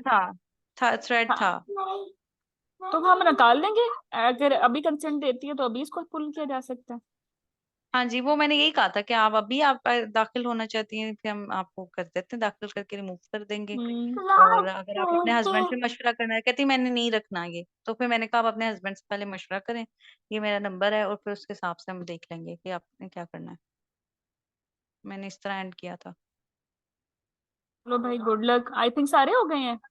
हो गया मैडम एग्जाम। एक था, एक और था, रिस्क मैनेजमेंट वाला भी था, वो मैं थोड़ा सा ही बता देती हूँ। वो उसमें ये था कि पेशेंट का ना थ्रू आउट प्रेगनेंसी वो बुक पेशेंट थी, और उसका जो है ना केफेलिक की बता रहे थे, और पेशेंट का ना रप्चर ऑफ मेम्ब्रेन्स हुई थी, तो वो था निकला ब्रीच।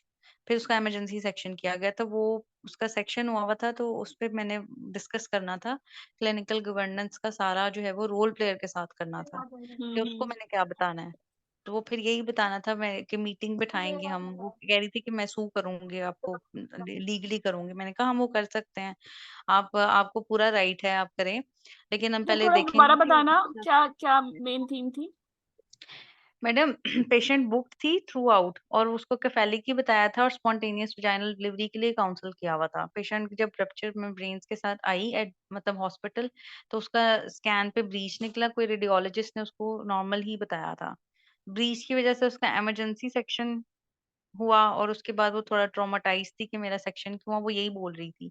लेकिन यहाँ पे थोड़ा सा मसला ये था कि वो ना पेशेंट रोल प्लेयर बोल ही नहीं रही थी कुछ, मतलब मुझसे क्वेश्चन करती तो मैं आगे बोलती, मतलब जो मुझसे बोला गया मैंने सारा बोल दिया, लेकिन वो आगे से कुछ बोल नहीं रही थी। फिर मैंने उससे पूछा कि आपके क्या कंसर्न्स हैं, आप क्या चाह रहे हो, तो वो मतलब वो ज्यादा बोल ही नहीं रही थी, कहती बस आप लोगों ने मेरा ऑपरेशन कर दिया है, मुझे मुझे नहीं पता, मैंने आपकी शिकायत लगानी है, हमने शिकायत करना चाहते हैं, तो आप बताएं। फिर सिर्फ वो जो एग्जामिनर ने सिर्फ इतना बताया था कि आपने इसको क्लिनिकल गवर्नेंस मतलब जो रिस्क मैनेजमेंट है वो कैसे करनी है, पेशेंट को कैसे काउंसिल करना है, ये तीन पता नहीं क्वेश्चंस थे उनके, ये आप उर्दू में करके बताएं, मतलब रोल प्लेयर के साथ कैसे करेंगे आप, ये था। है इसमें आपके पास सिनेरियो, ये वाला नहीं है, गुम हो एंग्री गया शायद, पेशेंट ये वाला। हाँ। हाँ, था तो सही, गुम हो गया। चलो आपके साथ ही कर लूंगी कंप्लीट इसको, या एक दो और बच्चे से ही पूछूंगी तो फिर मिक्स हो सही हो जाएगा। इसमें वो यही था कि आपने मैडम वो ये सारी वही रिस्क मैनेजमेंट बतानी थी उसको, पहले इंसिडेंट रिपोर्टिंग करेंगे, और लेकिन वो मैं एग्जैक्टली समझ नहीं आता, पेशेंट आगे बोल ही नहीं रही थी कि क्या करना है, देखो ना, वो क्या देखो करेगा। कैफेलिक तो होते हैं, और एकदम से बिफोर मतलब 36 पे भी ब्रीच हो सकता है। इसमें हमारा कसूर तो नहीं है। मतलब मुझे कुछ समझ नहीं आ रही। एंग्री क्यों है। मतलब उसमें कौन ये सा ही था कि करना है। उसको लिखा हुआ था सिनेरियो में ना, रेडियोलॉजिस्ट की गलती थी, अच्छा रेडियोलॉजिस्ट की अच्छा। गलती थी, हाँ जी, उसमें लिखा हुआ था कि रेडियोलॉजिस्ट की गलती की वजह से उसने ब्लीच पिक नहीं किया, उसने वो गलत रिपोर्ट दे दी। तो मैंने एक कहा मिनट, ये देखो रिपोर्ट्स जो है वो, Sobia, radiologist real time scan करता है ना, जब वो स्कैन पे गई थी तो उस वक्त कैफेलिक होगा, बाद में ब्रीच बन गया। हाँ ये भी हो सकता है, लेकिन वो उसमें पता नहीं स्पेसिफिकली मेंशन था, फिर मैंने कहा शायद हमारी, मैंने कहा आपसे हम बातचीत करेंगे, हम देखते हैं, हम सारे आपका हमारा जो भी अमला आपके जिसमें डिलीवरी में शामिल है हम उसका देखेंगे, उनको बैठाएंगे। अपोलॉजीज करके आपने कहा, मैं इंक्वायरी कंडक्ट कर लूंगी और हाँ जी, देखते हैं इंक्वायरी इसको। कराऊंगी, अब आप कहते हैं तो हम आप आपकी हम्म शिकायत आप कर सकती हैं, नो डाउट। हमारे हम्म पास शिकायत का वो ऑफिस भी है, आप वहाँ पे जाके लिख के भी हम्म शिकायत कर सकती हैं, लेकिन उसमें ये है कि मैंने उनको क्या कहा था, हाँ जी, मैंने कहा था कि पहले हम आपसे और आपके हस्बैंड आपके अगर आए हुए हैं साथ, तो उनसे बातचीत करके अगर जो मसला हल होता है हम उसका कर लेते हैं, मतलब वैसे बातचीत के थ्रू मसला हल कर लेते हैं। फिर वो कहती नहीं मैं बहुत हम्म परेशान हूँ, ये तो वो हो गया, ये हम्म। हो गया। बस थोड़ा सा इसने बोला था। फिर मैंने उसको कहा कि हमारे पास साइकोलॉजिस्ट की मतलब वो टीम भी है आपके साथ, वो बातचीत करके मुझे मैं समझ सकती हूँ कि ये बहुत मुश्किल मरहला होता है। इस तरह थोड़ा सा मैंने हम्म काउंसल किया कि वो थोड़ा हम्म ट्रॉमेटिक भी है, तो साइकोलॉजिकल काउंसलिंग भी मैंने उसके बीच में करा दी साथ में। शायद वो पता नहीं, नहीं अब वो आपने ना आगे इसमें क्या इसमें पूछना। ये ठीक किया कि नॉन बायस्ड बंदा, जिसे हम कहते हैं ड्यूटी ऑफ कंडोर, वो एलिमेंट ऐड किया अपना। एक डेडिकेटेड आपने बताया सिस्टम भी है कंप्लेंट्स के लिए, आप जरूर करें, मैं आपको सपोर्ट करूंगी, और एक फेयर हाँ जी, मैंने इंक्वायरी ये नहीं होगी। कहा कि आप हाँ, कंप्लेंट मत करें, बस वो ये एग्जामिनर पूछना चाह रहे थे कि आप कंप्लेंट करने से रोकेंगे कैसे उसको। नहीं फिर हम तो नहीं रोक यही माइंड रहे में पेपर के हमने तो बाद कंप्लेंट बाद में माइंड में आया कि मैं उसका खर्चा ही कम माफ करा देती शायद वो खुश हो जाती। वो बाद में याद है। नहीं नहीं नहीं, ऐसा नहीं करना, नहीं नहीं नहीं। ये जरूरी नहीं हर तरह के मरीज हम पे ब्लेम करें, हम हर एक के पीछे ऐसे फिरते रहें। जहां हम गिल्टी हैं वहां हम गिल्टी हैं, और जहां नहीं है तो नहीं है, फिर उसमें नहीं वही फेयर नहीं, इंक्वायरी। हम आपसे माफी भी मांगेंगे, अगर हम हम्म गलती हमारी तरफ से होगी तो हम आपसे बकायदा माफी भी मांगेंगे। लेकिन मुझे इस तह तक पहुंच लेने दीजिए, मुझे अपने मैडम से और अपने एमएस साहब हम्म को इन्वॉल्व करके मीटिंग बिठा लेने दीजिए। फिर मैं हम्म हम देखते हैं आपसे बातचीत करके कि गलती कहाँ पे है। उसके हिसाब से भी हम हम्म फैसला करेंगे कि मसला कहाँ पे आया है, और उसके हिसाब से फिर हम हमारे पास वो रिपोर्टिंग करेंगे, हम बकायदा देखेंगे कि किस नौयत का मसला था, हम्म, या जो भी मैंने थोड़ा सा यही बता दिया, बीच में साइकोलॉजिकल काउंसलिंग सही, घुसा दी। और जबरदस्त। तो बस नहीं, सही थोड़ा ऐसे सा ही और करना था। मुझे फिर ये लग रहा था शायद ये वाला भी मेरा अच्छा नहीं हुआ, मुझे समझ नहीं आई, मैंने कहा बस ठीक है हो गया नहीं जो नहीं, भी है। मुझे आप अपने हर स्टेशन पे ही तो पास हो। आप भी मतलब अच्छे स्टेशन लेके अल्हम्दुलिल्लाह। चले, ऐसे ही लेके चलने थे, अल्हम्दुलिल्लाह। सो गया, और कैसे बात करना था। पता नहीं तो उसका वेल अब डन, पता नहीं इतना वेल, टेरर यू था नो। मैडम, इतना टेरर था, यकीन माने बहुत टेरर था ये। टेरर बस सिर्फ वो ना टेरराइजिंग था सारा। बेशक बीच अरे में वो तो इतना कुछ होता है नहीं ना एग्जाम पूछते का थे अपना लेकिन भी, अपने नर्व्स को काबू रखना, कॉन्फिडेंट रहना, जो आपको सही लगता है उस पर डिटरमिन्ड रहना, और जो तो बेसिक मैडम स्टेप्स हैं जो क्लिनिकल अप्रोच के आप वो कह पूरे रहे थे करना। कि जो आपके वो जो हर लेक्चर से पहले वो जो मोटिवेशनल वो होता है ना वो बहुत अच्छा होता है। वो जो आप वो ना डिग्री वाली आप वो पिक्चर लगा देती है ना, बंदा कहता है यार मैंने फर्स्ट गो में करना है। मैंने एक्चुअली फर्स्ट गो में करती बाकी वो बात है अब वो कहती ये है कि वाली ना फर्स्ट गो में करके दिखाएंगे। ये क्या है कि हम नहीं कर सकते फर्स्ट गो में, हम करके दिखाएंगे। मैं कहा शुक्र अल्हम्दुलिल्लाह। बस वो अल्हम्दुलिल्लाह। माइंड में आ जाती थी पिक्चर की यार ये वाली। हम्म, इंशाल्लाह इंशाल्लाह शुक्र इंशाल्लाह। अल्हम्दुलिल्लाह, अल्लाह ताला ने इस मुकाम पे पहुंचाया है हम्म। मिलियन टाइम्स अल्हम्दुलिल्लाह। अच्छा, मैं तुम्हारा नाम भी रख रही हूँ ना फर्स्ट अटेम्प्ट में ना। सोबिया, दोनों, आयशा भी फर्स्ट अटेम्प्ट में थी, हतिका भी, और सारा भी, हिरा नहीं भी, और आरफा भी। हम्म। तो आप मैडम सब एक और फर्स्ट अटेम्प्ट वाले बच्चे हो। डिलीवरी कंडक्शन थी, वो हम्म। शायद आपको ब्रीच डिलीवरी की कंडक्शन थी। अच्छा, वो भी वो आए मैं कर लेता हूँ अभी हाँ जी, वो भी रोल प्लेयर के साथ ही, वो स्टूडेंट था, वो टीचिंग स्टेशन था। उन्होंने वो चलिए। पाइपर्स प्रोसेस भी रखे हुए थे, वो भी लगा के दिखाने थे। वो भी मेरा अच्छा स्टेशन हुआ था। और शायद बस मेरे ख्याल से इतने ही हैं, शायद कोई मिस ना कर रही हूँ, मैक्सिमम हो गए हैं। हाँ जी। और मैडम वजाइनल पेस्ट्री भी था, पेस्ट्री और की इंसर्शन। और मैडम वो जो पेस्ट्री वाली थी ना वो आपकी सुपरवाइजर थी बैठी, सुपरवाइजर थी कि पता नहीं आपकी वो थी। उनका नाम भी मैंने पूछा था, मुझे नाम नहीं पता, भूल गया मेरे मेरे ख्याल से। सुपरवाइजर, सुपरवाइजर थे आपकी, सुपरवाइजर का नाम क्या मेरे बहुत सुपरवाइजर चेंज हुए है? हैं। अच्छा कोई एन से नाम था, एन है शायद, एन से नाम शुरू होता कर्नल अमरीन। है। नहीं पता नहीं, वो शायद मैं भी आपकी मेंटोर रही हूँ या कुछ। तो वो ना मैं मुझसे ना पूछ रही थी कि वो प्रोलैप्स था, तो मैंने ना हम्म सारे प्रोसीजर्स बता दिए।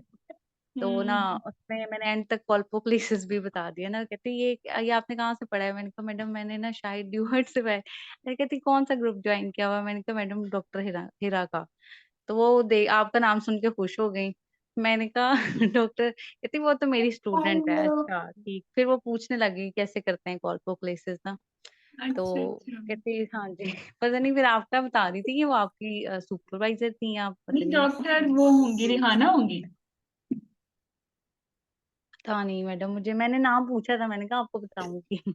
हाँ, तो मैं मैंने एक्चुअली नाम काफी याद जगह किया। ट्रेनिंग की है तो याद नहीं अच्छा चलो। जरूर मैं बस देखती ऐसे हूँ। ही वो पता नहीं, वो पहले तो उन्होंने पूछा, मैंने कहा शायद मैंने कोई ब्लंडर तो नहीं मार दिया, कहते नहीं नहीं वो मैं वैसे पूछना चाह रही हूँ कि आपने कहाँ से पढ़ा है, सारा आपने बोल दिए नाम। मैंने माइनस फिक्सेशन तक एंड लास्ट रिजॉर्ट मैंने कहा ये सेशन हो क्या सकता है। इसके स्टेप्स क्या थे? एक तो था स्किल वाला जिसमें आपने ब्रीज रीड करनी थी, ठीक है। दूसरा आप बता रहे हो कि पेसरी पे था, तो पेसरी के बाद उन्होंने प्रोसीजर्स भी पूछे हैं। हाँ नहीं मैडम वो सिनेरियो था, उस पे पॉप हम्म, क्यू वाले सारी डायग्राम बनी हुई थी, आपने अच्छा आइडेंटिफाई करना था कि कौन सा प्रोलैप्स है। तो अच्छा। उसमें वो पॉइंट नहीं था, डी पॉइंट नहीं था, डी के हम्म जो है वो एक पॉइंट मिसिंग था ना, मतलब उसकी स्ट्रेक्टमी हुई हुई थी। तो उसमें जो है ना वॉल प्रोलैप्स था। हम्म तो उस पे वो पिक्चर पहले आइडेंटिफाई करके फिर उसके बाद वो वैसे ही पूछ रही थी कि क्या क्या कर सकते हैं ना। लेकिन हम्म वो 70 प्लस की अम्मा थी और उसकी इतनी कोमॉर्बिडिटीज थी, इतनी सारी दी थी, तो मैंने तो फिर उनको सबसे पहले लाइफस्टाइल मॉडिफिकेशन बताया। और उसका वेट भी ज्यादा था, फिर मैंने उसको उनको बताया लाइफस्टाइल मॉडिफिकेशन के बाद मैंने उनको बताया पेल्विक फ्लोर मसल ट्रेनिंग, वो बताया। उसके बाद फिर पेसरी बताया। फिर उसके बाद मैंने कॉल्पोक्लेसिस बताया और उसके बाद कहती और क्या क्या वैसे क्या प्रोसीजर होते थे, फिर मैंने सारे प्रोसीजर्स के नाम ले दिए थे।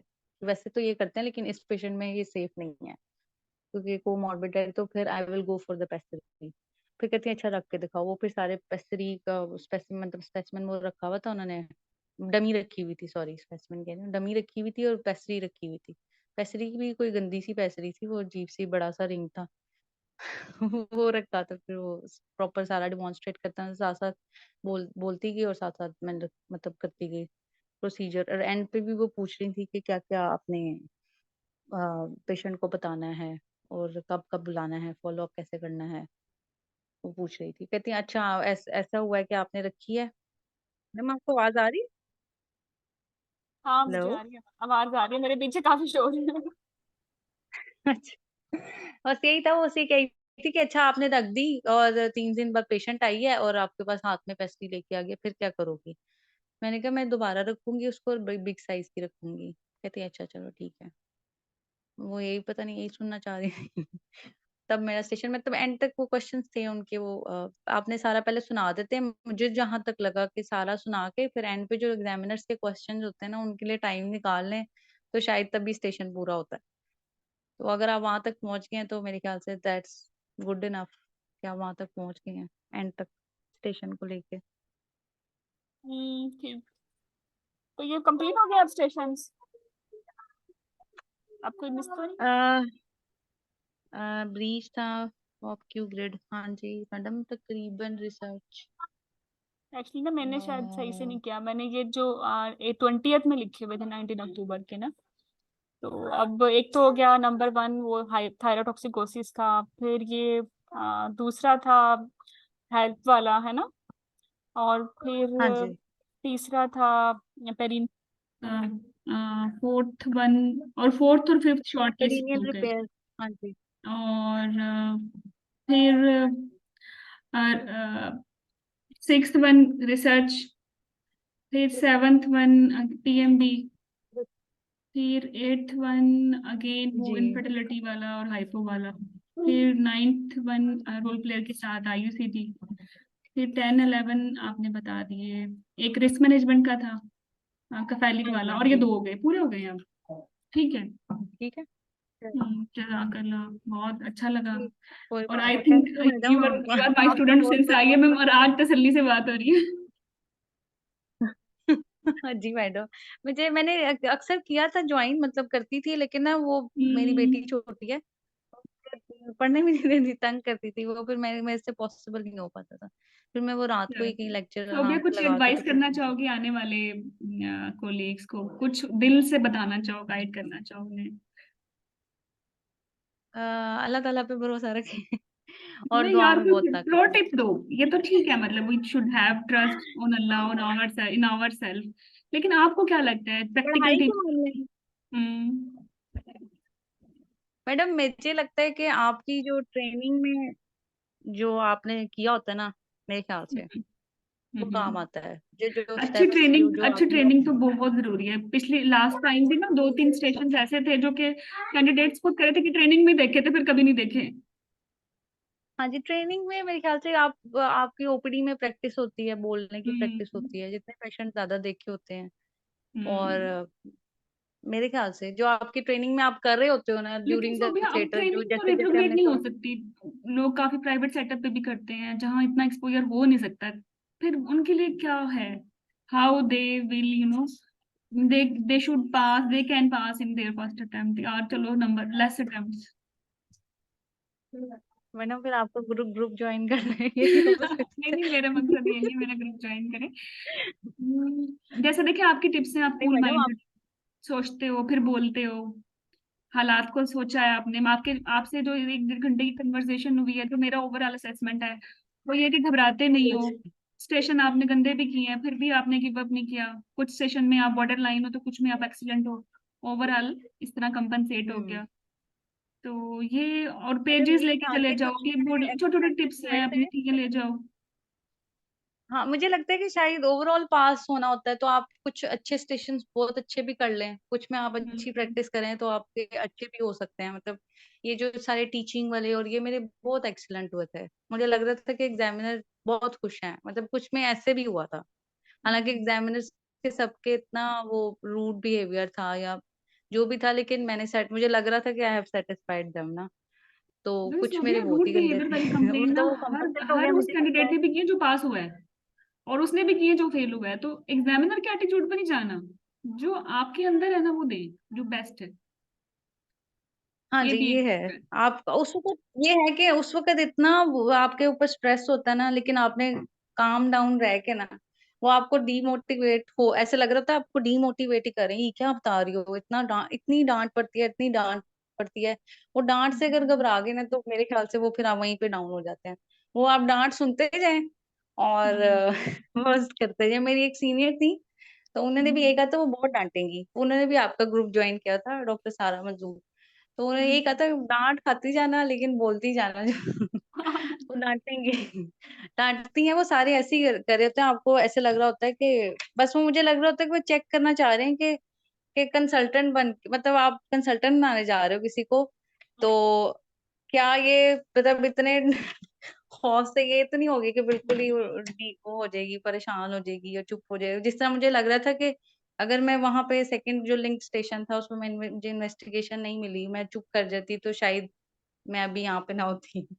मतलब मैं बोली गई, हर सेक्शन में मुझे जो समझ आ रही थी मैं बोली गई। मतलब आप कॉन्फिडेंट रहें जो आप बोल रहे हैं, बेशक आप गलत बोल रहे हैं, मुझे जो लग रहा था कि बेशक आप गलत बोल रहे हैं, आप उसके ऊपर डटे रहें कि मैं ये करूँगी और मैं ये क्यों करूँगी, मैं why I am doing this. बस आपने उनको ये चाहिए था कि वो शायद ये देख रहे थे, मुझे जो लगता है। चलें, बाकी थैंक यू हाँ। सोफिया, आपने टाइम दिया। और नहीं, ये नो नहीं डाउट एक डिफिकल्ट डे था फॉर ऑल अदर, जो आपके लिए एक ब्लेस्ड डे था। In that अल्हम्दुलिल्लाह sense you are lucky as मैं well, खुद but हैरान you हूँ कि have, ऐसे पता है कैसे आप लकी क्यों हो? ऐसे लक हर एक के साथ नहीं चलती। आपने इस लक को ना अर्न किया है, because of your practice, your hard work, your cool attitude. तो लक भी अर्न करनी पड़ती है, ऐसे कोई बंदा लकी नहीं हो सकता था ओवरनाइट। मैं तो बस चलिए यही कहती गुड। हूँ अल्हम्दुलिल्लाह, अल्लाह का बहुत करम है, अल्हम्दुलिल्लाह अल्हम्दुलिल्लाह। बाकी ये था कि आपके लेक्चर्स थे वो वाक़ई बहुत, बहुत हेल्पफुल थे। मतलब वो मेंटोर्स के भी थे, वो भी बहुत हेल्पफुल थे। लेकिन मैं आपको बता रही हूँ मुझे आपकी आदत हुई थी जैसे थ्योरी में भी, क्रैश कोर्स में भी और ना तो मैंने एक्सटेंडेड कोर्स में ना थोड़ा-सा ये था कि एक्सटेंडेड कोर्स में एक मॉड्यूल वाइज़ नहीं था क्योंकि हम शुरू से मॉड्यूल वाइज़ प्रैक्टिस कर रहे थे ना, तो वो हम्म। थोड़ा-सा मुश्किल हुआ कि वो बहुत हैphazard एकदम इतने सारे टॉपिक्स आ जाते, तो वो बहुत लेकिन अच्छा मिक्सचर बन सोबिया, जाता ये था। मुझे फीडबैक तो मिला है कि पेपर वाइज नहीं जाए, मॉड्यूल वाइज जाए, बट मॉड्यूल वाइज जाने में ना काफी सारे स्टेशंस मिस हो जाते हैं जो कहीं सेट नहीं हो पाते। और मैडम ये नहीं हो सकता कि मॉड्यूल में ही आप वो पास्ट पेपर्स ऐड कर लें ना, वो सारा हम्म। मॉड्यूल कवर ना कराएँ, सिर्फ पास्ट पेपर्स मॉड्यूल वाइज़ करा दें। जैसे मेडिकल डिसऑर्डर्स हैं, हम्म। वो आप एक ही वो में कार्डियक डिसऑर्डर, थायराइडिज्म ये वैसे जो भी हैं, थैलेसीमिया, सिकल ये तो सारे पास्ट पेपर्स में से आए हुए हैं ना। तो हम्म। मुझे जो लग रहा था कि आप मतलब ये थोड़ा मुश्किल था कि बीच में हाँ, वो ये हो no no doubt it was, लेकिन ना पता है क्रैश कोर्स होता है फॉरन एग्जाम के बाद 2 महीनों में सब कुछ पढ़ाना। उसमें बस एम यही होता है कि जो पास पेपर्स में चीजें आई हैं वो तो बाय एनी मीन कवर होना। However, रेगुलर जी कोर्सेज में हमारे पास टाइम होता है, जैसे अभी भी आप ये देखें कि we are just about to start the regular course ना, लॉन्ग कोर्स है। अब इसमें वी आर वेरी इजी, हम आराम से मॉड्यूल वाइज जा सकते हैं। हाँ जी। और लेकिन ना क्रैश मोड में ना, जैसे आप पास्ट पेपर्स करते थे क्रैश कोर्स में, ऐसा ही होता था ना। हाँ जी, तो ऐसे ही। हाँ, शायद क्रैश कोर्स में लिमिटेशन है, बट बस मैं कोर्स फिर भी में मैडम सिंसियरली आपने आपकी मॉड्यूल एडवाइस वाइज ऐड ही कर रही हूँ। कराया था हमें ना, क्रैश कोर्स में भी मॉड्यूल वाइज कराया था।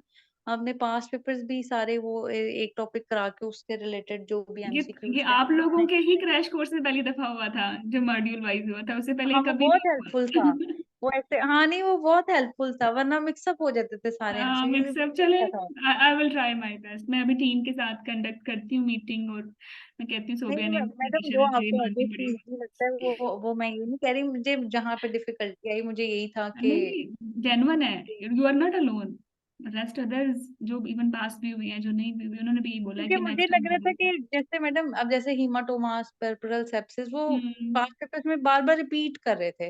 वो एक हम्म। रेपिटेशन हो ही जा रही थी, वो एक दिन 2 दिन पहले आता था वो फिर दोबारा वो हम्म। टॉपिक आ जाता, बजाय इसके कि मेजर वाले जो है ना वो एंड पे पड़े हुए थे, वो उसकी हम इतनी टेंशन थी कि ये कब हम्म। कवर होंगे। तो इस तरह ये था कि अगर मॉड्यूल वाइज चलती है, मॉड्यूल वाइज भी ना चले लेकिन अगर पास पेपर्स भी कराएं तो वो एक ही दफा एक सिनेरियो दे के ना कि पर्पल हम्म। सेप्सिस के ये सिनेरियोज आए हैं तो इसमें ये मैनेजमेंट करनी है, बजाय इसके कि फिर वो वीडियो भी ओके। देखना उसमें भी okay. Time okay. Consuming. Okay, मुझे भी ये लगा, डॉक्टर हिना ने बोला था सेप्सिस 2 दफा करा चुकी हूँ, तो मैंने बोला ये 2 दफा आया तो ये इम्पोर्टेंट है, ये 3 दफा भी आएगा तो इनको रटवा दो।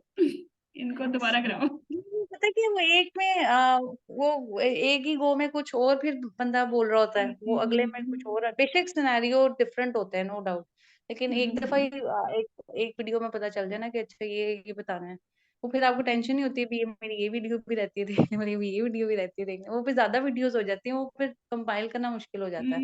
बिल्कुल। हाँ बिल्कुल। ये है कि अगर चलो, पर्पल सेप्सिस के वेरी एक। वैल्यूएबल आपकी जो है ना सजेशंस हैं, और इससे फायदा होगा आने वालों को, आपका आपका आपकी पॉडकास्ट सुन के भी फायदा होगा, आपकी फीडबैक से हमें भी फायदा होगा, we will improve our self. और इस अरे मैडम पॉडकास्ट से मैंने काफी कुछ सीखा है, मतलब ये कि जो छोटी छोटी टिप्स होती है ना, जो जो रियल टाइम एक कैंडिडेट फील कर रहा होता है, तो वो how to hmm convey to others ना, वो फिर इतना डिटेल में बात ही नहीं होती कभी। तो पॉडकास्ट एक अच्छा तरीका है, इससे बड़ी डिटेल में हर चीज डिस्कस हो जाती है। सो मैडम मेरे लिए तो ऑनर है, आपने मुझे रीच किया, अप्रोच किया। मैं बिल्कुल भी एक्सपेक्ट नहीं कर रही, थैंक यू सो मच, मैं इतने बड़े बंदे ने मुझे कॉल कीप शाइनिंग। और आपकी लाइफ किया। गोल क्या है, आफ्टर एफसीपीएस क्या करना है? मैं इंशाल्लाह पेशेंट्स ही देखूंगी रियल में भी, क्लिनिक अपना इंशाल्लाह। अपना क्लिनिक, मेरा ख्याल है ये सही तरीका है, बजाय इसके कि just rely on a single job या इन सर्च ऑफ जॉब। आपको I am age not early a age job अपनी प्रैक्टिस पर्सन। स्टार्ट करनी चाहिए। लेकिन मैं तुम्हें एक एडवाइस और करूँ, सो अभी जो जी शुरू के 3 to 6 मंथ है ना, वो अंडर कवर करना विद सम सुपरवाइजर या अपने किसी प्रोफेसर या सीनियर के साथ। फिर आप इंडिपेंडेंट आना। आल्दो आप कंसल्टेंट हो, आप कर सकते हो, you have all right reserve now, लेकिन आप बड़े सेफ रहोगे। हम्म आप उन अपने कंसल्टेंट से ना, जी मैडम। उनसे सीखोगे कि ओपीडी कैसे करना है ना, कम्युनिकेशन की चीजें, और जो अब भी ऑन गोइंग मेडिकेशंस हैं, लाइक ब्रांड्स हैं, कॉस्ट चीजें हैं, वो चीजें आपको ना देख सीखने को मिलेंगी। तो डायरेक्टली जंप मत करना किसी कंसल्टेंट, एज इंडिपेंडेंट बैठना तो है किसी भी ना किसी, इंशाल्लाह बैठोगे भी, बट 3 to 4 मंथ किसी के साथ, ठीक है। जी मैडम ठीक है। और दूसरा ये भी थैंक फोकस यू। करना कि सिर्फ गायनी प्रैक्टिस ना करना, जो आम सिंपल जीपी प्रैक्टिस भी है ना, आप उससे भी स्टार्ट कर हाँ सकते हो, क्योंकि ना शुरू में बड़ा टफ कंपटीशन होता है। तो आप हम्म खांसी नजले वालों को भी देख सकते हो, इफ यू थिंक सो। हाँ जी, तो वो सब एड्रेस अपना कर लेना। क्लिनिक रखें तो फिर सबको वेलकम करें, जो भी आगे चले देख लें, कोई मसला नहीं है। और मेरा तो इन्वेस्ट यही ऑन गुड अल्ट्रासाउंड मशीन। और जी अपनी मैडम। अपनी ना स्कैन की स्किल्स भी अच्छी करें, कोई शॉर्ट कोर्स लेना पड़े तो ले लें इन पर्सन। जी डॉपलर मैडम। करना सीखें। अगर आपने इंडिपेंडेंट किसी पेरिफेरी पे प्रैक्टिस करनी है जहाँ ये सारी फैसिलिटीज साथ में नहीं मिलती, ठीक है तो मैडम।